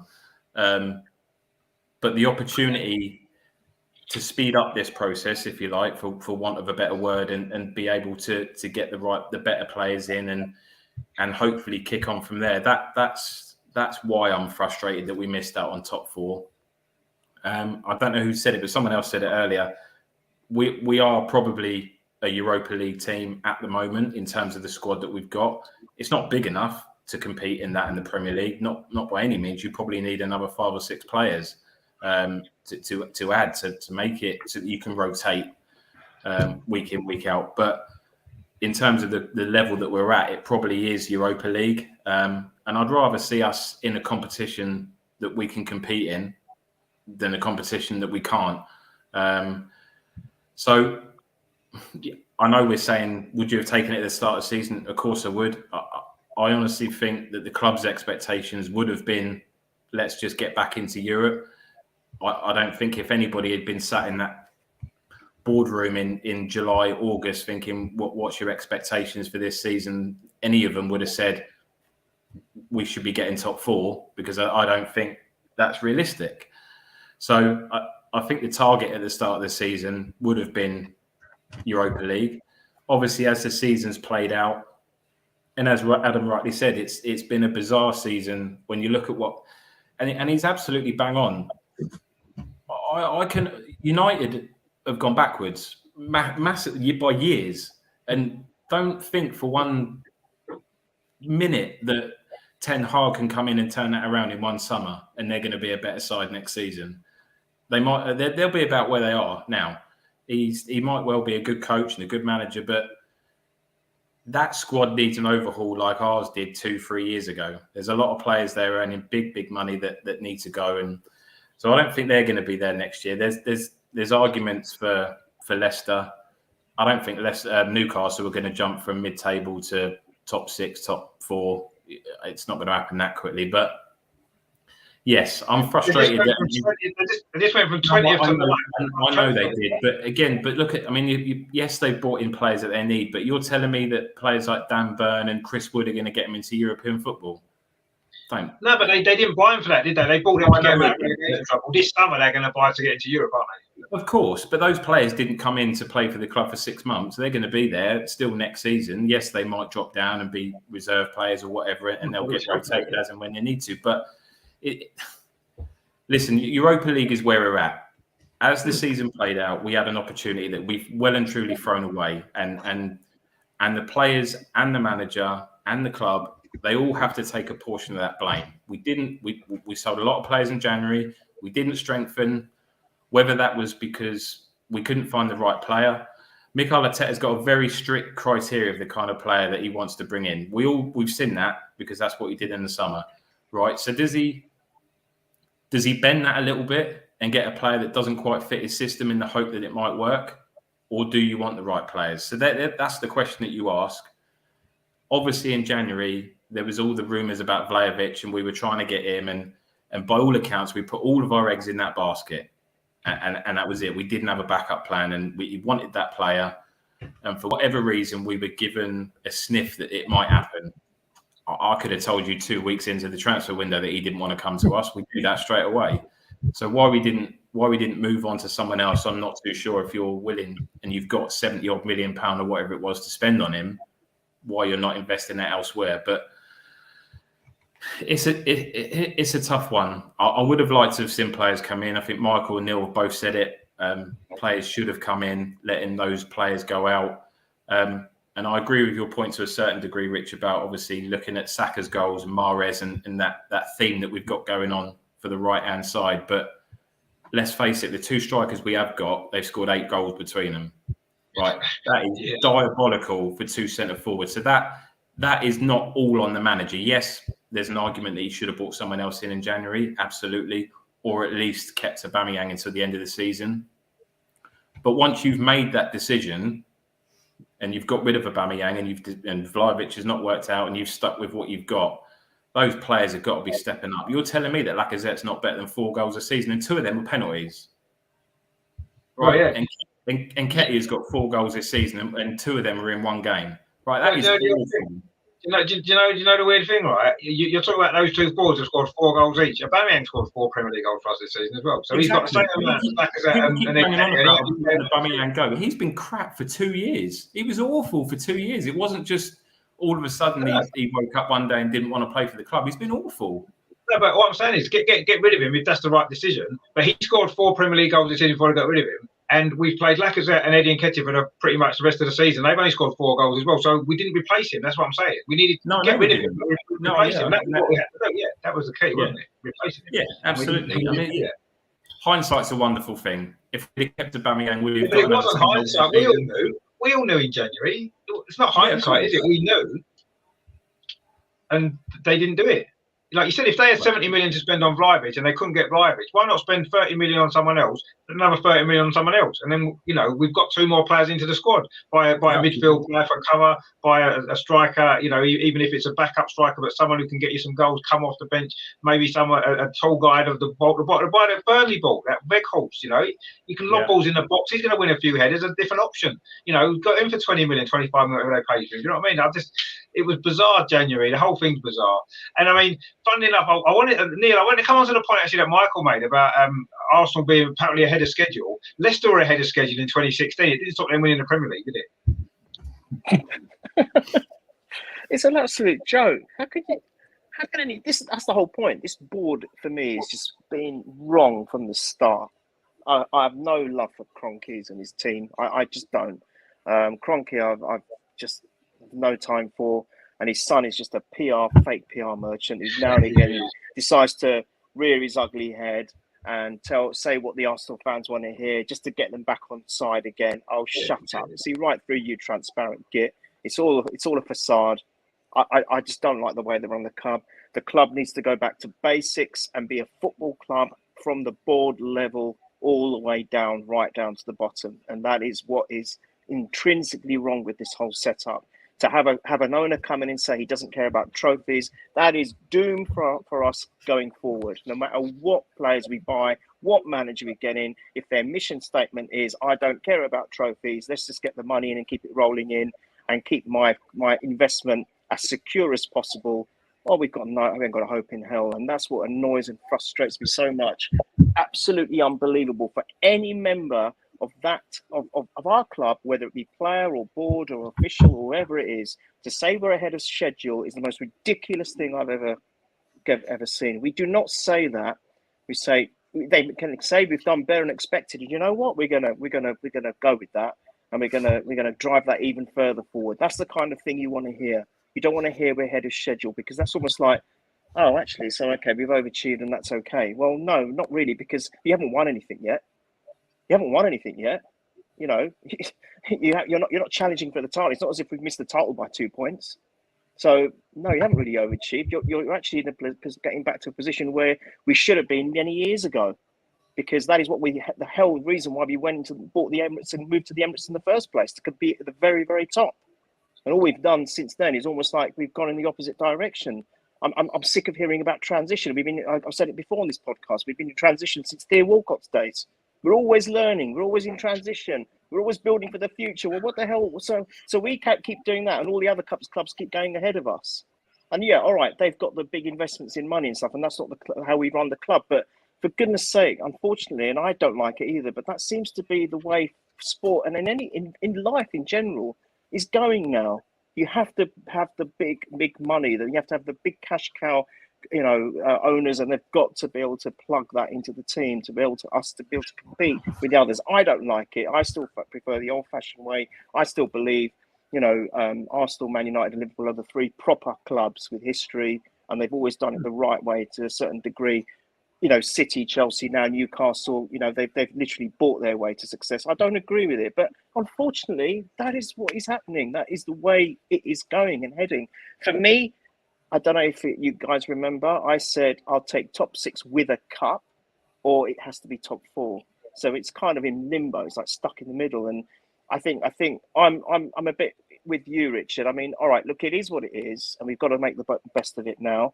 Arteta's been given this contract. The timing is absolutely obscene. My concern is I will always back, like you've said, Rich, on the pod. I don't care who the manager is. I don't even care who the players are. Just perform and play and do your best for the club, because for me, the club is of the utmost importance. So if it's going to be Arteta, which obviously it is going to be now, that's fine. But my concern is this. If, for example, I think they should have waited until the summer and then talked about contracts, because that's another distraction that could have been avoided, right? They should have just focused on the games and playing football. They should have waited till the summer, then decided on what to do with him and with potential signings and sales. That's all should have been done after the season. There was only a couple of games left anyway, so what was a big deal in rushing it? And what my concern is this. I'm not going to be anti-Arteta and I hate him and I want him out. All I'm saying is, if now things start going pear-shaped, if they start going pear-shaped and he has a drastic or a catastrophic run start of next season, and then the board think, oh, Jesus, we've made a mistake and we need to get rid of him, they're going to have to pay him off massively, and that will kill any hope of us being able to secure a replacement where we can pay him the money that he might demand, because we've had to use that money to pay Arteta off. And then we're just back to square one again for me. And I'm painting a very doom and gloom picture. Normally, I'm very positive, but sometimes you just got to look finally at the been broken, picture. Neil. They've finally broken you, haven't they? Arteta and the team, they've finally broken you after all this time. It took them to the end of the season, and they finally broke. Not quite, because when you asked me my prediction, you will all be laughing. I'm still going to be positive, you know me. If it's mathematically possible, I'll never give up. But no, for me, I did say right from the start, I said, top 6 with a cup, I'll take that. I think that's great. Or top 4. And we've kind of haven't done either. And all right, as I said, all of us would have probably thought, okay, top 5 isn't bad. But yeah, I always hear people saying, yeah, but we were like, after 3 games, we had no points, no goals. So you've got to be pleased with that. Well, that's 3 games. Teams have recovered before. I remember, man, I do remember, correct me if I'm wrong, guys, you're so much better with this. I remember Man United once had a really bad start like that, and they ended up winning the Prem. I'm sure they had a really I bad don't start. think they Last lost season. their Everyone's first thinking, 3 games, but yeah, the teams have had yeah, bad but it was a starts. bad start. It was like Yeah, 1 point or yeah. something, or 2 points in the first Yeah. 4 or 5 games, and they ended up Yeah, winning the Prem. So that's not really a reflection. Teams they start off badly, they can recover, they can gain momentum. I think we're all upset because it was in our hands. We smelt it, we could feel it, we could almost reach for it, and it's just been taken away from us. And I think it's been taken away because of the attitude of the manager and the players, and that's what the frustrating thing is. and maybe the ambition of the board, as you mentioned as well. And I think that's kind of key as well, isn't it? I mean, Michael, 5th place for you. Good season, bad season. Or how do you feel about it now? Obviously, with everything that's happened over the last 8-9 months, what are your thoughts on the season? I know it's not quite finished yet, but we're probably going to be 5th, aren't we? I think touching on what Adam said in context, at the start of the season, you would have, we said 6th. I think everyone would have taken 6th place. The fact that we're going to finish 5th and ahead of Man United is always a nice, thing to just have against them. But I just think it's the way it's happened and the way it's happened at the end, and some of the results we've had during the season, that week in the Northwest when we lost to United and then we lost to Everton, that was massive for me. Those are 6 points that we just chucked away. We should never have come away those 2 games without 0 points, because you look at the result. I would have said that those games there, and we started the season badly, but didn't Tottenham start the season with 3 wins and top of the league, and everyone said they're going to win the league, and look what happened there. So. It's strange to say, but I'll say, just disappointing the way it's panned out. I think, the worry for me is Arteta's man management and in-game management seems to be the issues, and one of the key things that messed up some of the key games, especially the last run of 6 or 7 games we've had. Hopefully, he's 3 years or 4 years into the job coming up now. He needs to improve on that regards and getting players on side and not chucking some of them under the bus and some of them not chucking, putting an arm round. That's a bit of a worry that he's doing stuff like that as well. I'll have to say, just disappointing the way it sort of unravelled. We're saying this when a miracles. Norwich could somehow win. We saw what happened with Newcastle when they did it to Tottenham a few years ago when they lost the league. But just disappointing the way we've had it in our hands. We know what we had to do, and we just couldn't get it over the line. And a lot of that has to do with some of the decisions he's made. It's with that Brighton game playing Xhaka left back. Massive. Overthinking it. Which he's done in key games. Again, he did it. He done it against Villarreal last season, overthinking it, playing Emile Smith Rowe as a false 9. He's never played there before. Just disappointing the way it's unravelled, because again, like Neil said, it looked like we were gonna. You could hear that music. That Champions League music. The Tuesdays and the Wednesday nights and stuff like that, and it looked like it was going to come back. And the only thing we've got maybe, which is ironic, we could rely on them, them like the road, doing well in the competition next season for us to sneak in 5th place, because apparently if the English clubs do well, they get an extra place in the competition in 23, I think 23, 24, wherever you finish. So it could be a case if you finish 5th. Next season, you get a place in the Champions League. So that because of how well the English clubs would have done, next season. So that would be ironic, isn't it? We're actually rooting for them to get to the semi-finals at least and lose. You don't want to win in it. When it gets to the semi-final, that would be nice to get the coefficient points up, and then we can get one of those places. That wasn't much fun, was it? When they got to the final, but. That was horrible. That was horrible. Yeah, it was horrible. Yeah, but luckily they did the right thing and lost, which was good. That's right, really, isn't it? I mean, at the end of the day, 5th place from the position that we're in, I don't think is a successful season. Yes, we would have took it at the start, and we had an opportunity that we didn't take. And, you know, go back to that Leicester point, you know, Leicester had an opportunity that season. They could have come second or third, and everyone would have been there, fans would have loved it. So what a great season it was. But they actually took that opportunity that was there, and we didn't. And, you know, ultimately it might well come back and cost us. Stephen makes a point there. He says, guys, what's your thoughts on Kroenke's buying the stadium to rent it back to Arsenal? Yeah, I mean, madness, quite honestly. You know, if they want to help the club, then surely investing in the team is the right way to do that with the way things are going. You know, buying the stadium to us to then pay them rent back is just, I mean, what's that all about? I mean, Melvin, what are your thoughts on that? The first I've heard about it, to be quite honest with you. If he owns the club, don't he own the ground as well? Well, no, he doesn't know, because the club didn't own the ground before, did we, at the beginning? Didn't we? I don't know. Actually, I'm not sure who does own it, actually. Who owns it then? I thought it was the club that owned it, that built it. The club paid for it, didn't they? They built it. So we spent all that money, 380 million, and we don't even own it. That makes a lot of sense, doesn't it? I'm not sure about that. I'll have to chase that up. I'm not sure. If we don't own it and we're paying him rent, Arsenal Holdings. Yeah, because Kroenke doesn't own it. The Kroenkes don't own the club, do they?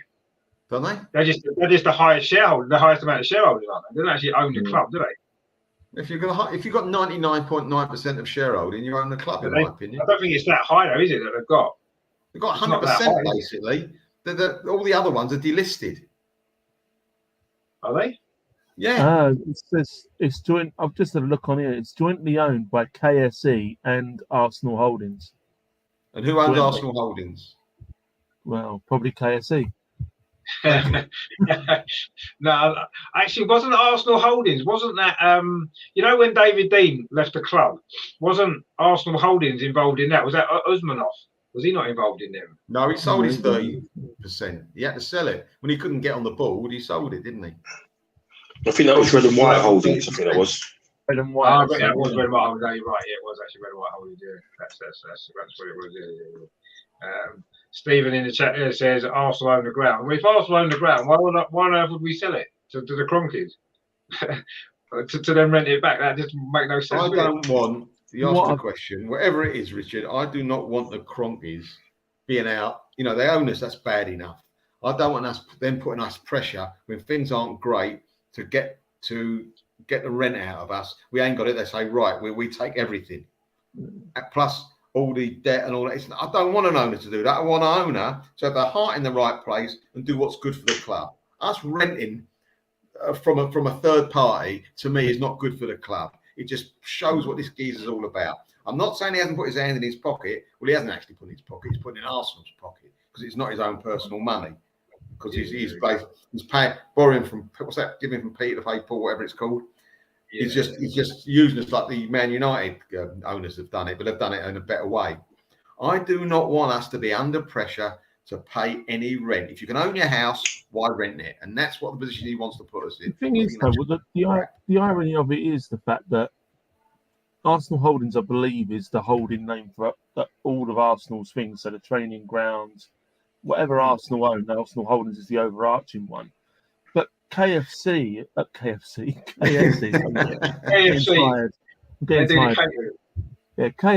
like, I think I'd rather be owned by KFC. Arsenal. They own the majority share of Arsenal Football Club. So surely, if they wanted to buy it, they could, because they'd have the overall say on sell it to themselves. That's the thing. They've got the majority share, so they'd get the majority say. So if they chose to own the stadium, we ain't going to get a say in it. No one's going to get a say in it. They'll just buy it. We ain't got a say anyway, Adam. We ain't got no say anyway. No, of course we haven't. But like, what's the point in all this speculation? Oh, will Arsenal sell? Well, they are Arsenal. They'll just choose to sell if they want to, take it on board themselves. I mean, it's kind of what they do. It's what they've done in the past and stuff. They're real estate. That's how they've kind of made their money.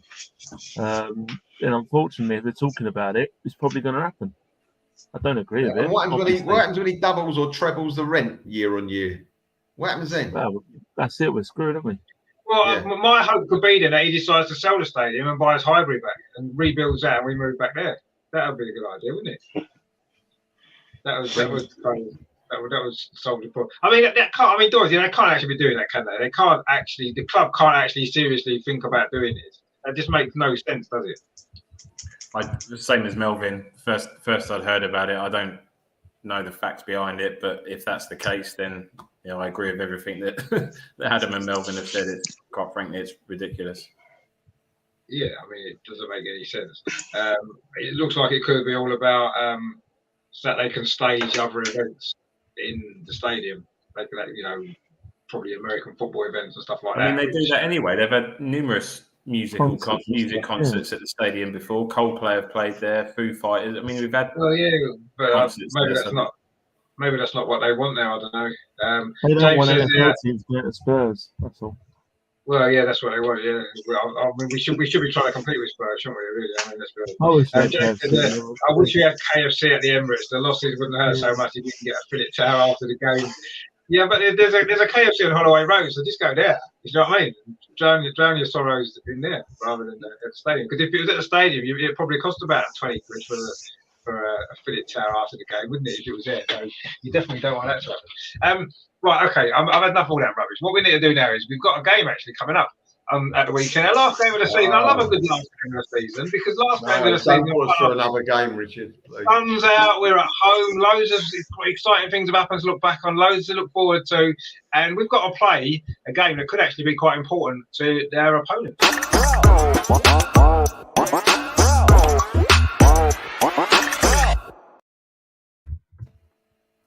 The Arteta derby, I'd like to call this. Arsenal against Everton, of course.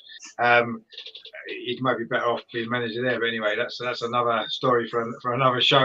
Obviously, it could be an important game for Everton because they are still a little bit in the mire, and it would be quite nice if we could relegate Frank Lampard. I'd quite enjoy that, and it would be a good way to finish the season, and it would certainly cheer me up after the last couple of weeks of the game that we've had. So I would quite like that to happen.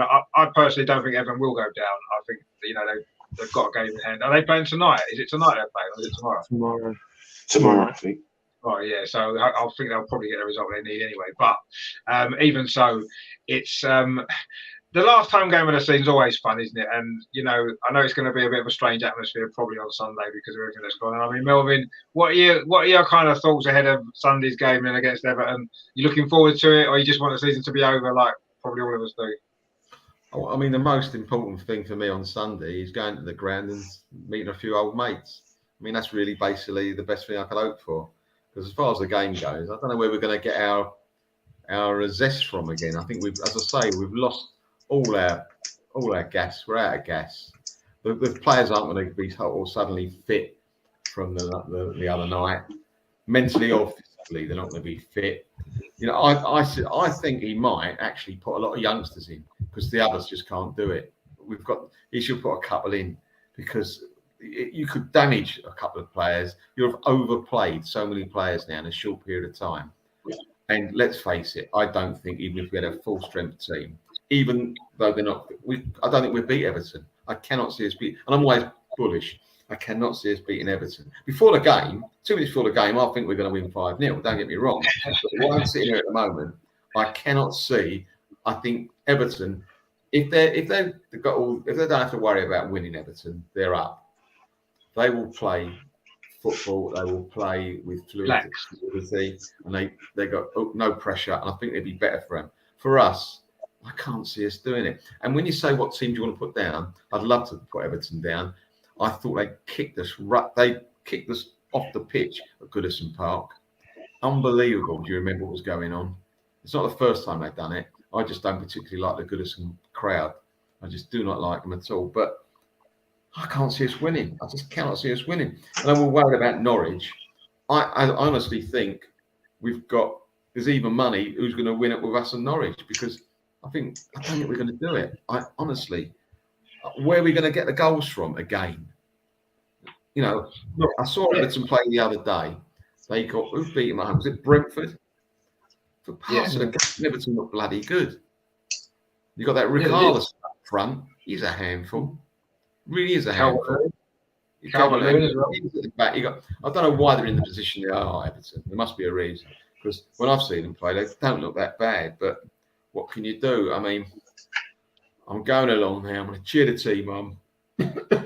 get in the Glenn Miller, and then see what happens. But I'm not hoping anything. I think anything on Sunday after 4 o'clock will be a bonus for me. Yeah, I mean, the only thing is you're saying about, playing for the younger players, and there's a possibility, but ultimately there is still a chance that we could still get fourth because Tottenham still could lose, couldn't they? And it'd be just our luck, wouldn't it? He plays a young team thinking it's over, so we then don't win our game and Tottenham end up losing, and then everyone will say, well, he should have played the full team even though they're knackered. No, Richard, just sorry to make my point a bit clearer. I'm not saying he should put a couple of youngsters in so that you give up the game. I think he's got to put a couple of youngsters in because some of those players that he might pick are not good enough because if they're just out of gas, they cannot do it. You've got the youngsters might be better just for that game because might have the energy. No, I get that. Yeah, no, I understand that. Yeah, but what I'm saying is, if he does that and we don't win, and then Spurs have lost, it's a massive pressure will back be on him for picking those players, even though it might well have been the right decision in terms of fitness and stuff like that. I mean, Adam, what are you expecting? And do you think there will be some changes to the team because they do look dead on their feet, don't they? Or they have done the last couple of weeks, certainly. I don't know. Do you know what? I don't know. But we're going to get now the pressure's relatively off, that we're going to get a performance maybe, or whether we're going to get a massive hangover and it's just going to be another dreary affair. Could go either way. I think it really could. Yeah, I do think Everton will be safe. Personally, I think they'll get the result they need tomorrow night, and I think they'll be safe. That then I think will take the pressure off them as well. So who knows? If that's the case, and there's pressure off both teams in respect, then it could be a decent enough match. Could be entertaining. There's still the hope that Spurs could be very Spursy and lose to Norwich, I guess. Like they did at Newcastle all those years ago when Newcastle were already down. Still remember that. We played Villa, didn't we? We went like 4-0 at Villa and everyone was just cracking up because we got second place from nowhere. So there's still hope, but being realistic, it's Norwich and they've been really bad this year. So I can't see it, but I wouldn't mind seeing a couple of youngsters put in. Get a few legs on him, but you can't do them any harm. I think overall the fans should generally be all right. They've been pretty good. I think the fans are going to be, show much animosity to the fans, to the players, even though there's obviously going to be frustration. I wouldn't like to predict, to be quite honest with you. If it's anything like the last two games, I wouldn't be surprised if it was losing. Likewise, I wouldn't be surprised if he won 4 or 5-0. It's one of those games you just can't tell. So I've got no real expectations for it. I kind of just want to see the season out now. Yeah, I mean, that's my kind of thoughts, actually. Just get it over and done with. Just get it finished and move on. And hopefully next season will be better. I mean, Dorsey, what are you kind of anticipating for Sunday? Do you think that he's going to pretty much pick the usual team, or do you think there might be some changes just because the pressure is sort of off us a little bit? Apologies if you can hear the storm in the background, but it's absolutely chucking it down here. We've got thunder and lightning everywhere. Really? Anyway, sorry. He's got to set up to win the game, right? No matter how much, whatever that percentage is, that we can still get fourth. He's got to do what he can to win that game, because God forbid what Adam just said then happens, and Norwich beat Spurs and we don't beat Everton and we lose out like that. I mean, that I'm not sure there's any coming back from that. So I don't know what he'll do. Will he say to the boys, look, we got one game left, then you got a break, just go out there and give it all you got and see what happens and try and put his strongest 11 out? Maybe. I don't know.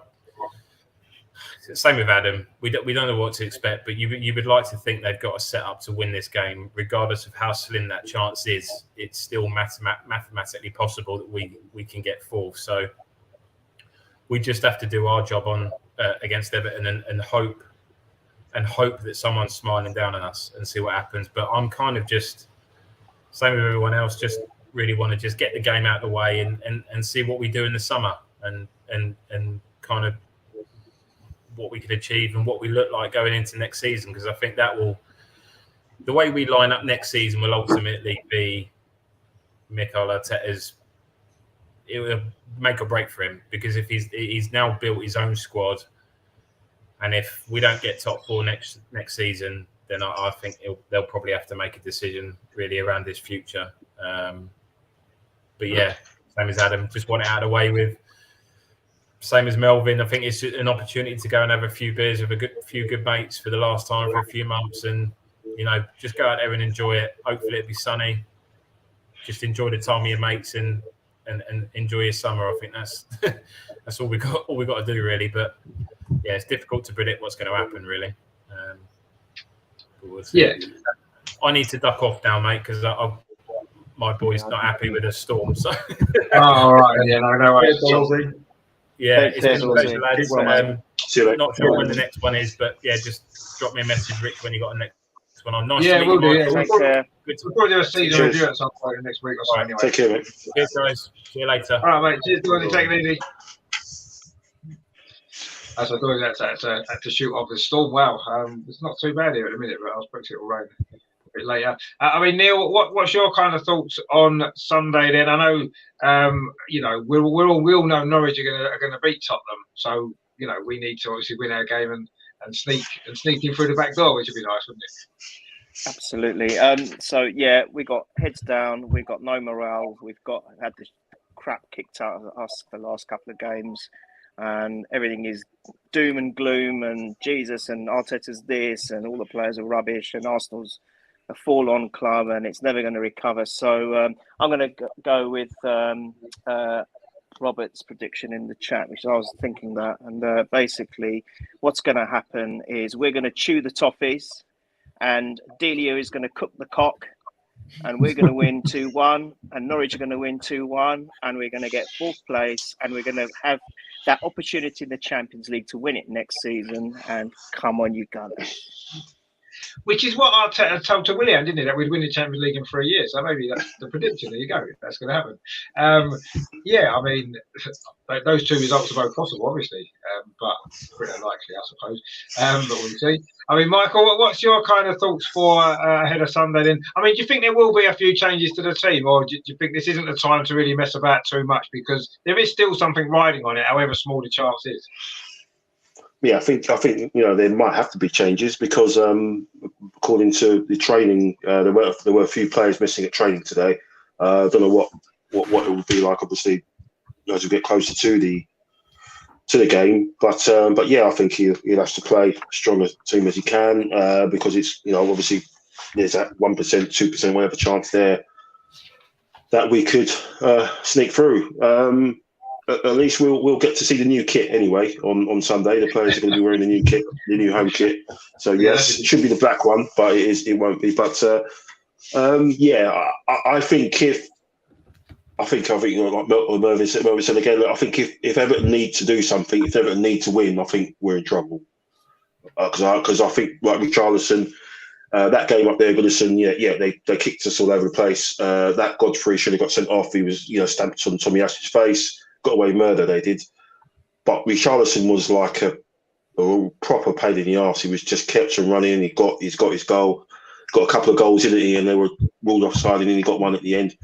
You can imagine him running up against an unfit Gabriel or unfit Ben White or whatever. So that will be, if they do need something, I worry about him especially.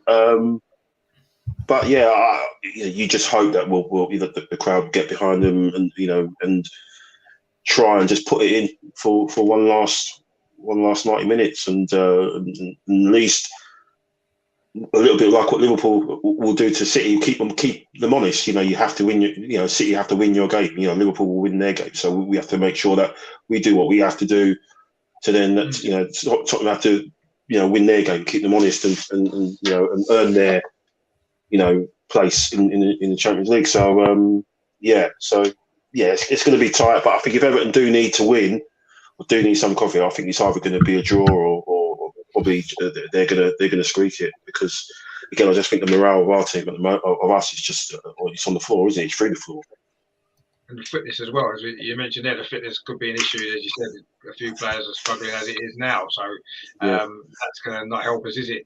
We need a bit of a score prediction. And Melvin, what are you saying for our game first? 2-1, we're going to get beat. Sorry, boys. Wow. Okay. Well, okay. We won't bother with the Tottenham game because it won't matter, will it? If we get beat anyway, no one will care what Tottenham score is. Adam, what are you thinking then for a scoreline for Sunday? I don't know. I'm going to try. I'm going to say I've also got a run now as well, gents. It's been an absolute pleasure. Catch up with you all soon. Yeah, take it easy. Yeah. But yeah, Cheers, Adam. Cheers. Mate. Cheers, mate. Did he give us a prediction? He was I think overwhelmed by it. He just froze. He was just overwhelmed. Yeah, by him. it was He too didn't answer much. that question, did he? That was the It thing. was too much for all of us. Let's be honest. Yeah. So Neil, you're going with your 2-1, yeah, to Arsenal and Of 2-1 course. to Spurs. Yeah, of Yeah, course you are. damn right. Michael, what's your prediction for Sunday then? Do you think we'll do our bit anyway, even if it's not going to be enough ultimately? I'm going to go draw. I'm just going to go 1-1. I think. Obviously, hoping Norwich 5-1 against Tottenham, and then but yeah, I just think with all what's happened since the last couple of games, with Xhaka's stuff going, he's thrown everyone under the bus. Don't know how you fix that, to get everyone on side again, and we could turn it on, but I just think if Everton do need something on the game, I think we're gonna struggle and probably grind out a draw or something, 1-1 or something like that, I think. Yeah, I mean they've beaten us the last 3 games that we've played them. Both games last season and obviously the one this season as well. And I think we led 1-0 in 2 of those games as well and still lost. So yeah, we've not got a great record against Everton. You never know if Everton are safe. It could be one of them end of season games where everyone's relaxed and it's a great game of football. I remember we beat them 4-3 on the last game, didn't we? That year, and we won the league, and that they had nothing to play for. It was a good game, wasn't it? We rested a couple of players and we won 4-3. So it could be a game like that, but ultimately it's probably going to be not like that at all. I think it's going to be a very tight game. Yeah, I wouldn't be surprised if it was a draw. But I do think we'll probably just sneak it just because we're at home. It's the last home game. I think the crowd will try to lift everybody after the week that we've had. So I think that might make a difference. I'm going to go with Neil. I'm going to say we'll win 2-1, but I don't think it's going to be enough ultimately for the top 4 because I can't see Spurs losing to Norwich. Let's be honest. Unless Delia cooks them a lasagna maybe on Saturday night, that could be what maybe swings it for us. But I can't see I can't see it otherwise. Is that Delia Son. Wenger? You mean Delia Wenger? Yeah, personating Delia. With the lasagna. You've got Son as well, hasn't he? He's going for the golden boot, isn't he, Son? So he's probably going to be shooting on sight as well. So he's going to try and win that. So I think he's one goal behind Salah, I think. So something like that. he's gonna be trying to get a hat-trick. So yeah. Yeah, that's true. He will be. He was quite frustrated when he got taken off against us, wasn't he? Because he wanted to score more goals against 10 men. So yeah, but that's true. Actually, I forgot about that. His golden boot stuff. That'd be good, wouldn't it? It's another trophy for them, isn't it? Well, they've got a couple of goals. So be another one in the pot for them, which would be nice. Robert says next season we have the biggest protest ever if we do not get top 4 and no cup. That'll be the end of the Cronkies as fans will save their money and invest with Daniel Ek to buy the ground. Well, I don't know about that. The funny thing is that Michael makes that point about the new shirt on Saturday or Sunday. Sorry, is going to be available. I can guarantee you there's going to be hundreds and hundreds of thousands of people in the ground wearing that shirt in the ground. And then 2 minutes later, when we lose the game, they'll all be saying, oh, Cronky's out. Well, hang on a minute. You've just spent all that money on a new shirt, the 500th new shirt that we've produced this season. And then you say you want the owners out. Well, they're not going to leave, are they, when you're giving them their money? But anyway, that's another issue. But yeah, I mean, personally, I'll just be glad the season's over, actually.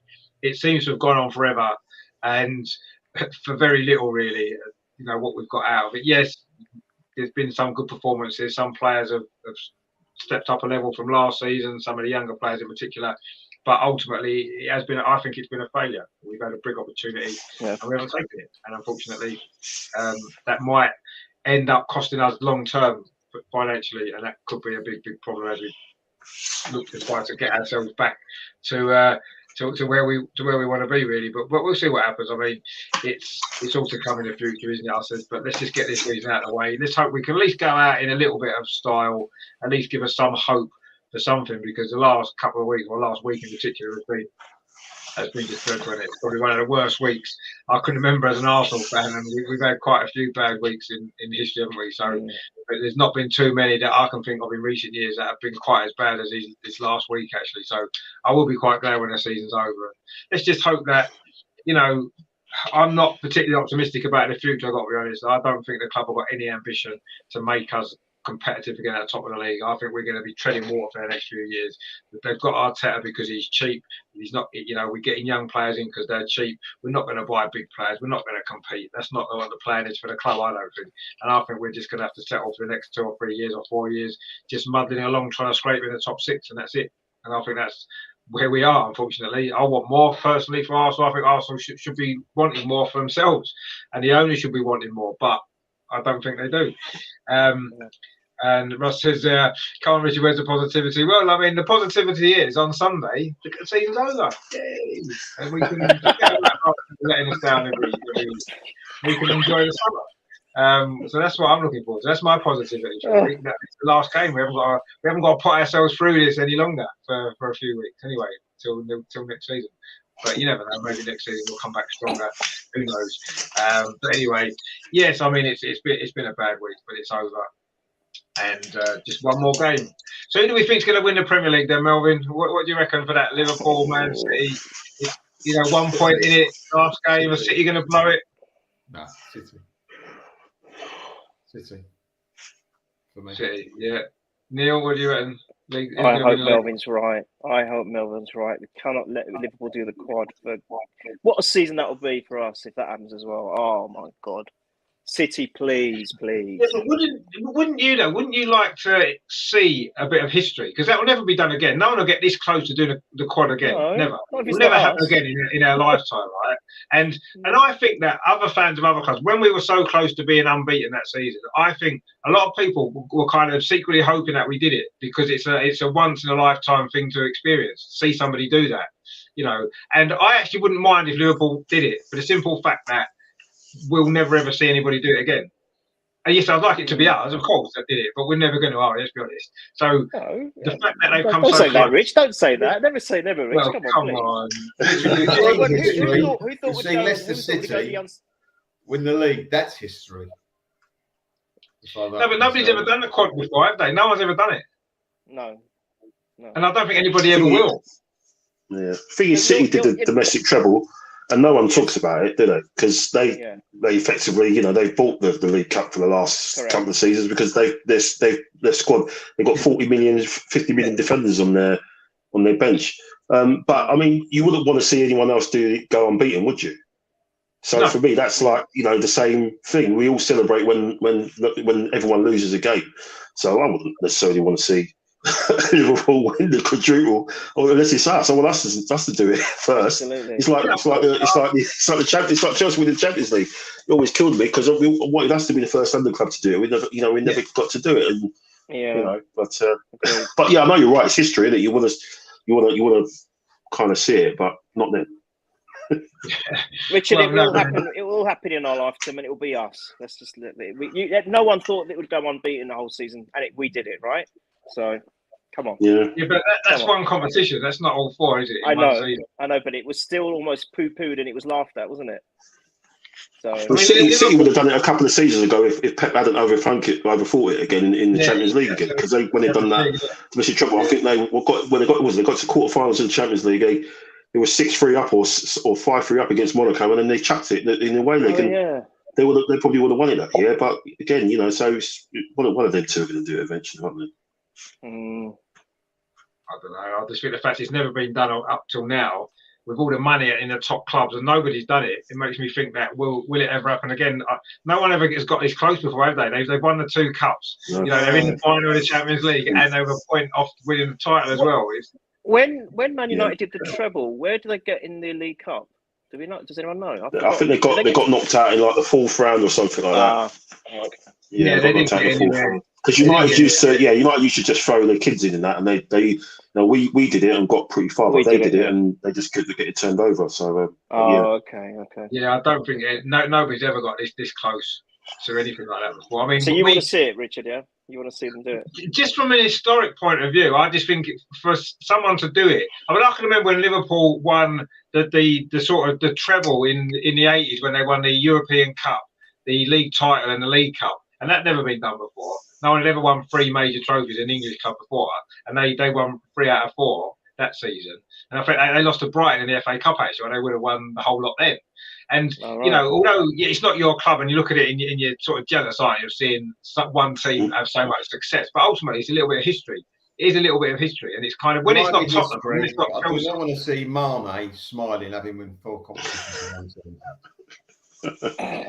Well, no, but if we don't do it, if we can't do it, you're not talking me in, Richard. Sorry, you're not talking me in. But anyway, we'll see what happens. They probably won't do it anyway because I think Man City will win the league. Bobby says, just accepts Arsenal is done. I've given up and started supporting Spurs. It's never that bad. Enough is enough. Well, it's not quite that bad, is it? Let's be honest. It has to be a lot more serious than that for us to start supporting Spurs.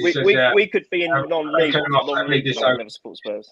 Never. To be honest with you, if I didn't support Arsenal, I'd just give up on following football. That'd be it. I wouldn't support anybody else. Yeah, I could never support another club. No way. If it got so it's bad, like changing a religion, isn't it? It's like changing. I never would do it. Absolutely no way. We could be in the non-league, and I'd still love Arsenal. I don't care. I wouldn't. I'd be upset, of course, but I'd never ever switch to another club. I could never ever do that. To be honest, I actually think that it's not often that we've had an opportunity to think about relegation because we've never been anywhere near to getting relegated. Certainly not in my life. So I think Melvin may have seen 1 or 2 seasons. Hold on a minute. What about the George Graham? When the last season he was? Yeah, he was close. Yeah, but I never really believed we'd go down. It's probably as close as we've ever been. But I mean, you would have seen us come closer than that, though, Melvin. In the 70s, we had a couple of seasons, didn't we? And the 60s. Yeah. So, but I mean, I thought to myself on rare occasions when relegations come into my head, what would it be like? I actually sometimes think that if we were to get relegated, it'd actually be quite a lot of fun. Playing some little clubs that we've never played before. You want to see all 4? You want to see us get relegated? Are you on the real? What's going on with you? No, I don't want it to happen. Podcast, guys. I don't want it to happen. That'll be history, isn't it? Us going down.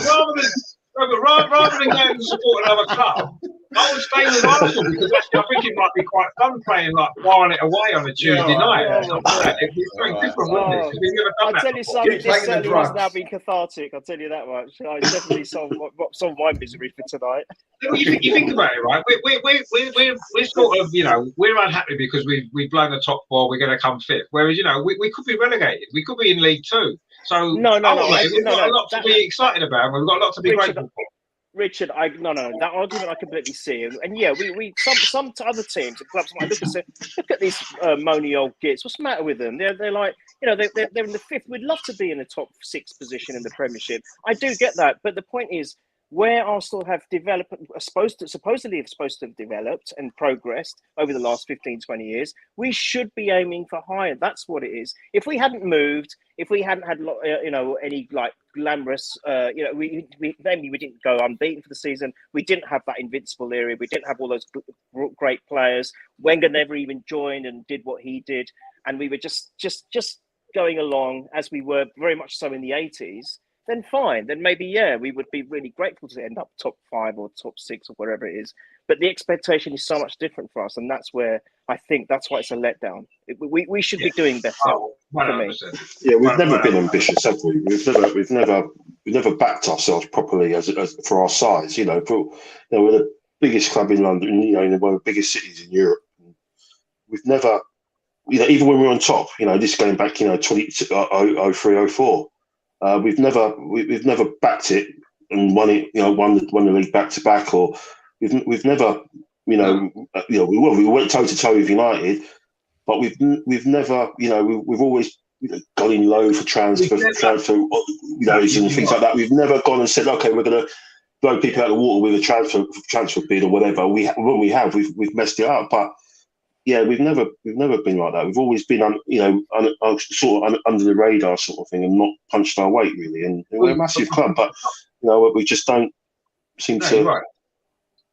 apart from the 1930s, we've never dominated an era, have we? We've had success, and we've had success kind of quite a lot in, you know, regularly spaced out, but we haven't dominated an era, have we? In the sense of the way Liverpool have dominated an era, the way Man United dominated an era, the way Man City have dominated an era. We've never really done that, have we? Not since the 1930s. And we should have done. We should have dominated periods of time. We had in 1990 when we won 1991 when we won the league, lost that one game. That was a time for us then, and we let Man United take that mantle over, didn't we? We let them when the Premier League started, but that should have been us. You know, we should have taken it on. We were the team at that time, weren't we? You know what I mean? 89 we won the league, 91 we won the league. There was talk about it. There was talk about it because we were supposed to be the next Liverpool, because it was Liverpool before that was dominating, and all of a sudden from nowhere Man United coming along and be like, hang on a minute, what's going on here? I don't know if I'm thinking straight, but I think at that time it was us or United to buy Roy Keane. Yeah, we didn't match him. Yeah, we didn't match him. I think that could have been a turning point for our history. Yeah. Well, we could have, but we approached, didn't we, Alex Ferguson to be manager before George Graham that summer, and he was manager of Scotland. Listen, Alex Ferguson, a great manager, but we had Wenger and Graham instead, and I'm not complaining. I'm not complaining. We've seen some amazing things, and I wouldn't change it for anything. But yeah, Stan says there, it's not easy watching your club flounder, especially after seeing them go invincible. Exactly. I mean, I always go back to the line from the song by James, Sit Down, when it says, if I hadn't seen such riches, I could live with being poor. And that's how I feel about Arsenal. If I hadn't seen Arsenal, such great players and such great teams at Arsenal, such great success, I wouldn't care about finishing fifth. I'd probably be grateful. When I first started watching Arsenal in the early 80s, finishing fifth and finishing sixth was great. I used to love it because I hadn't seen anything else. But once you've seen your team win the league, once you've seen your team win European trophy, when you've seen FA Cup wins, when you've seen great players, great seasons and stuff like that, great managers, it's much more difficult to accept what I consider to be mediocrity, which is what I think we've had for the last few years. It's mediocre, and it's not acceptable for me because of the great stuff that I know this club's capable of, because I've seen it in reality. You know, it's the same with everyone, I think, isn't it? If you've seen your club be successful, it's much more difficult to accept when you're not successful anymore. And that's, you know, as great as success is, and we all want it, it does come with that negative side, because it doesn't last forever, does it? No team can be successful forever. You always have ups and downs. And I've always under the impression, it's something quite controversial, but I always believe that if we hadn't have gone unbeaten that season, we would have won more league titles. Because I think because Wenger did that, the board basically thought the guy could walk on water, because he hardly spent any money. He built his team together. And then after that, he basically ripped up the book. He knew, you know, he started to turn into this Barca light sort of thing, you know, playing 4-3-3, playing all these small, nimble players and try and play this attractive football. When winning the league, all the teams that have won the league since have always had the same thing until recently. That's a back four, a top keeper, a midfield, and a striker that's going to get you 20, 25 goal season.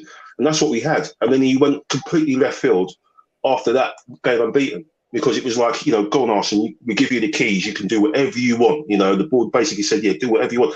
I think if he hadn't done that, if he'd have just won the league while losing your normal 2 or 3 league games, he would have been striving to get more and trying to reach that. But because he reached that and he went unbeaten, what else can I do? I'm going to rip it up, and I'm going to try and do something completely different, what's never been done before, and try and win football this way with a young team, with all the values of Arsenal, which you always bang on about.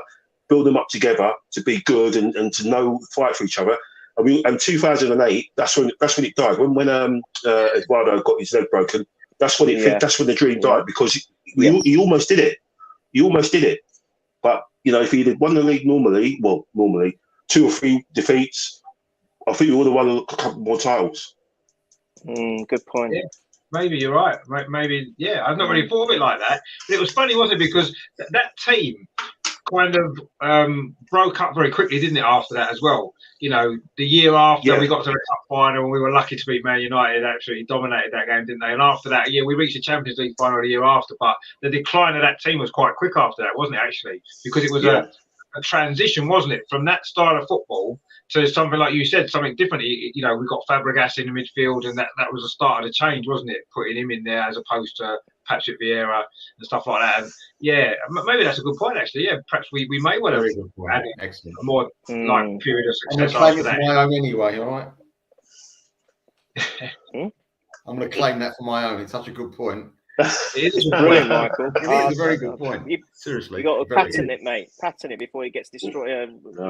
Completely hauled all over Twitter. So make sure you. No, it's just an opinion. But I just always thought that. I just always thought, you know, if he'd have won the league normally, he would have carried on trying to strive for that perfection rather than when he's done it. It's like, what else are you going to do? You're going to, you know, you've got to try and do something different. And he tried to reinvent the wheel, to be fair. But if you look at every team that's won the league since then, they've all had that spine. They've all had those same sort of players there. You know, even Man City, when the football they played, they had Aguero that got them 25, 30 goals a season. You know, they had Yaya Toure.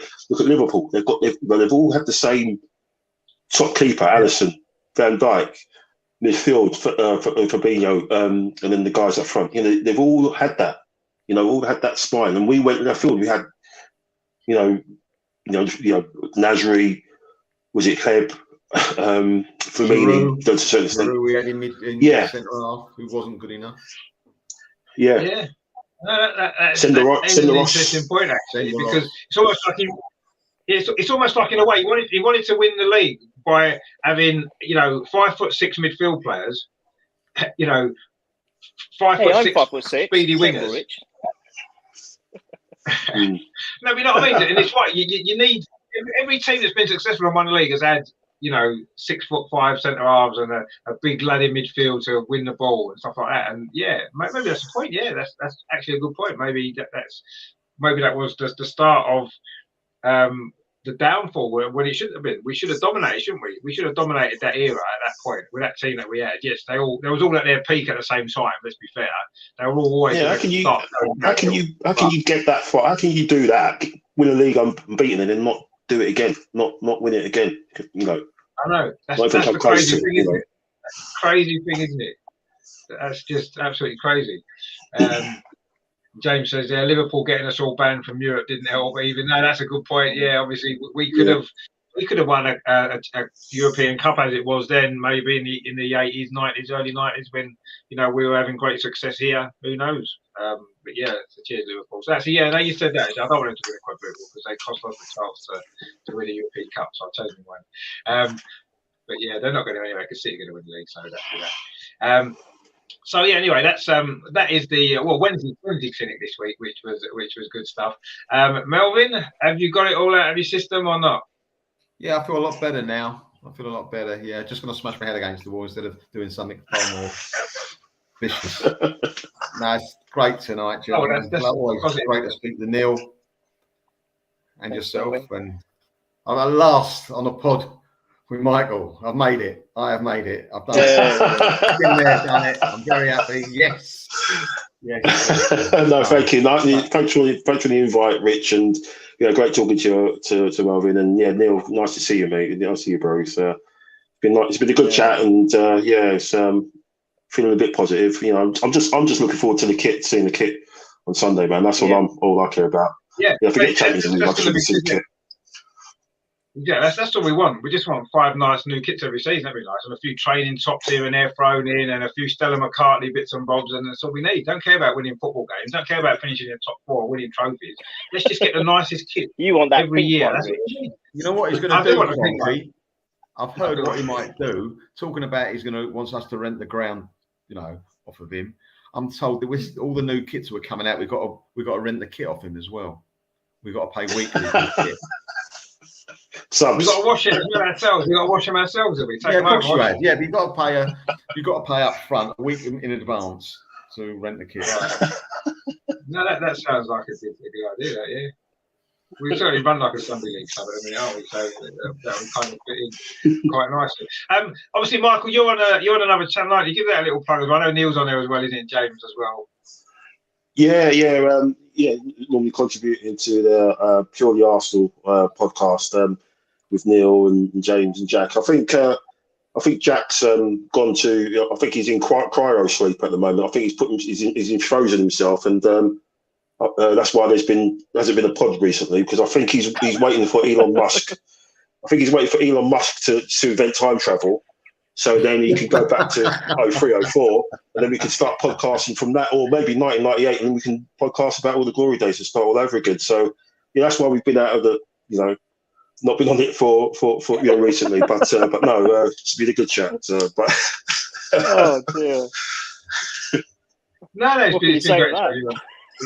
It's been great. But no, I mean, I wouldn't mind going a bit of time travel back to the 1990s. Yeah. It's quite good, couldn't it? Experience all that again. As I said to you last time, I don't think we appreciated it. I don't think we fully appreciated it. No. What's happening then? I don't think I did. If I'm honest, I don't think I did at the time. You don't do because you think this is wonderful. This is going to last forever, and then it doesn't, obviously. If there is time travel available, I'll definitely put myself forward for that. Yeah. Can I just say thank you as well for having me on as always. Really appreciate it. I think it's really helped. I was down in the dumps. I was numb ever since that game, and so numb, so deflated. And it's so true that was it Colin Firth said on the Fever Pitch that you don't know which way around it is. Is life shit when Arsenal's shit, or Arsenal? You just don't know. And it really felt that way. It just felt horrible. And this has really helped, and yeah, it's great having Michael come on and Richard. Thank you to you and Melvin and the other lads who left early, Dorsey and Adam, and thanks to everyone in the chat as well. I know that I've been saying a few things, and it's been contributed, and it's just an honour and very, very humbling to be here. So thank you, appreciate it.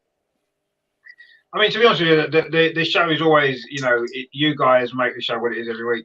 Obviously Melvin's on all the time, and Adam and Dorsey, and obviously Neil's been on quite a lot. Michael tonight, you're the guys that make the show. You guys in the chat as well with the comments that you make and all that kind of stuff. That's what the show's about, and it's nothing without you guys as well. So thanks to everyone who takes part and gets involved. It's great.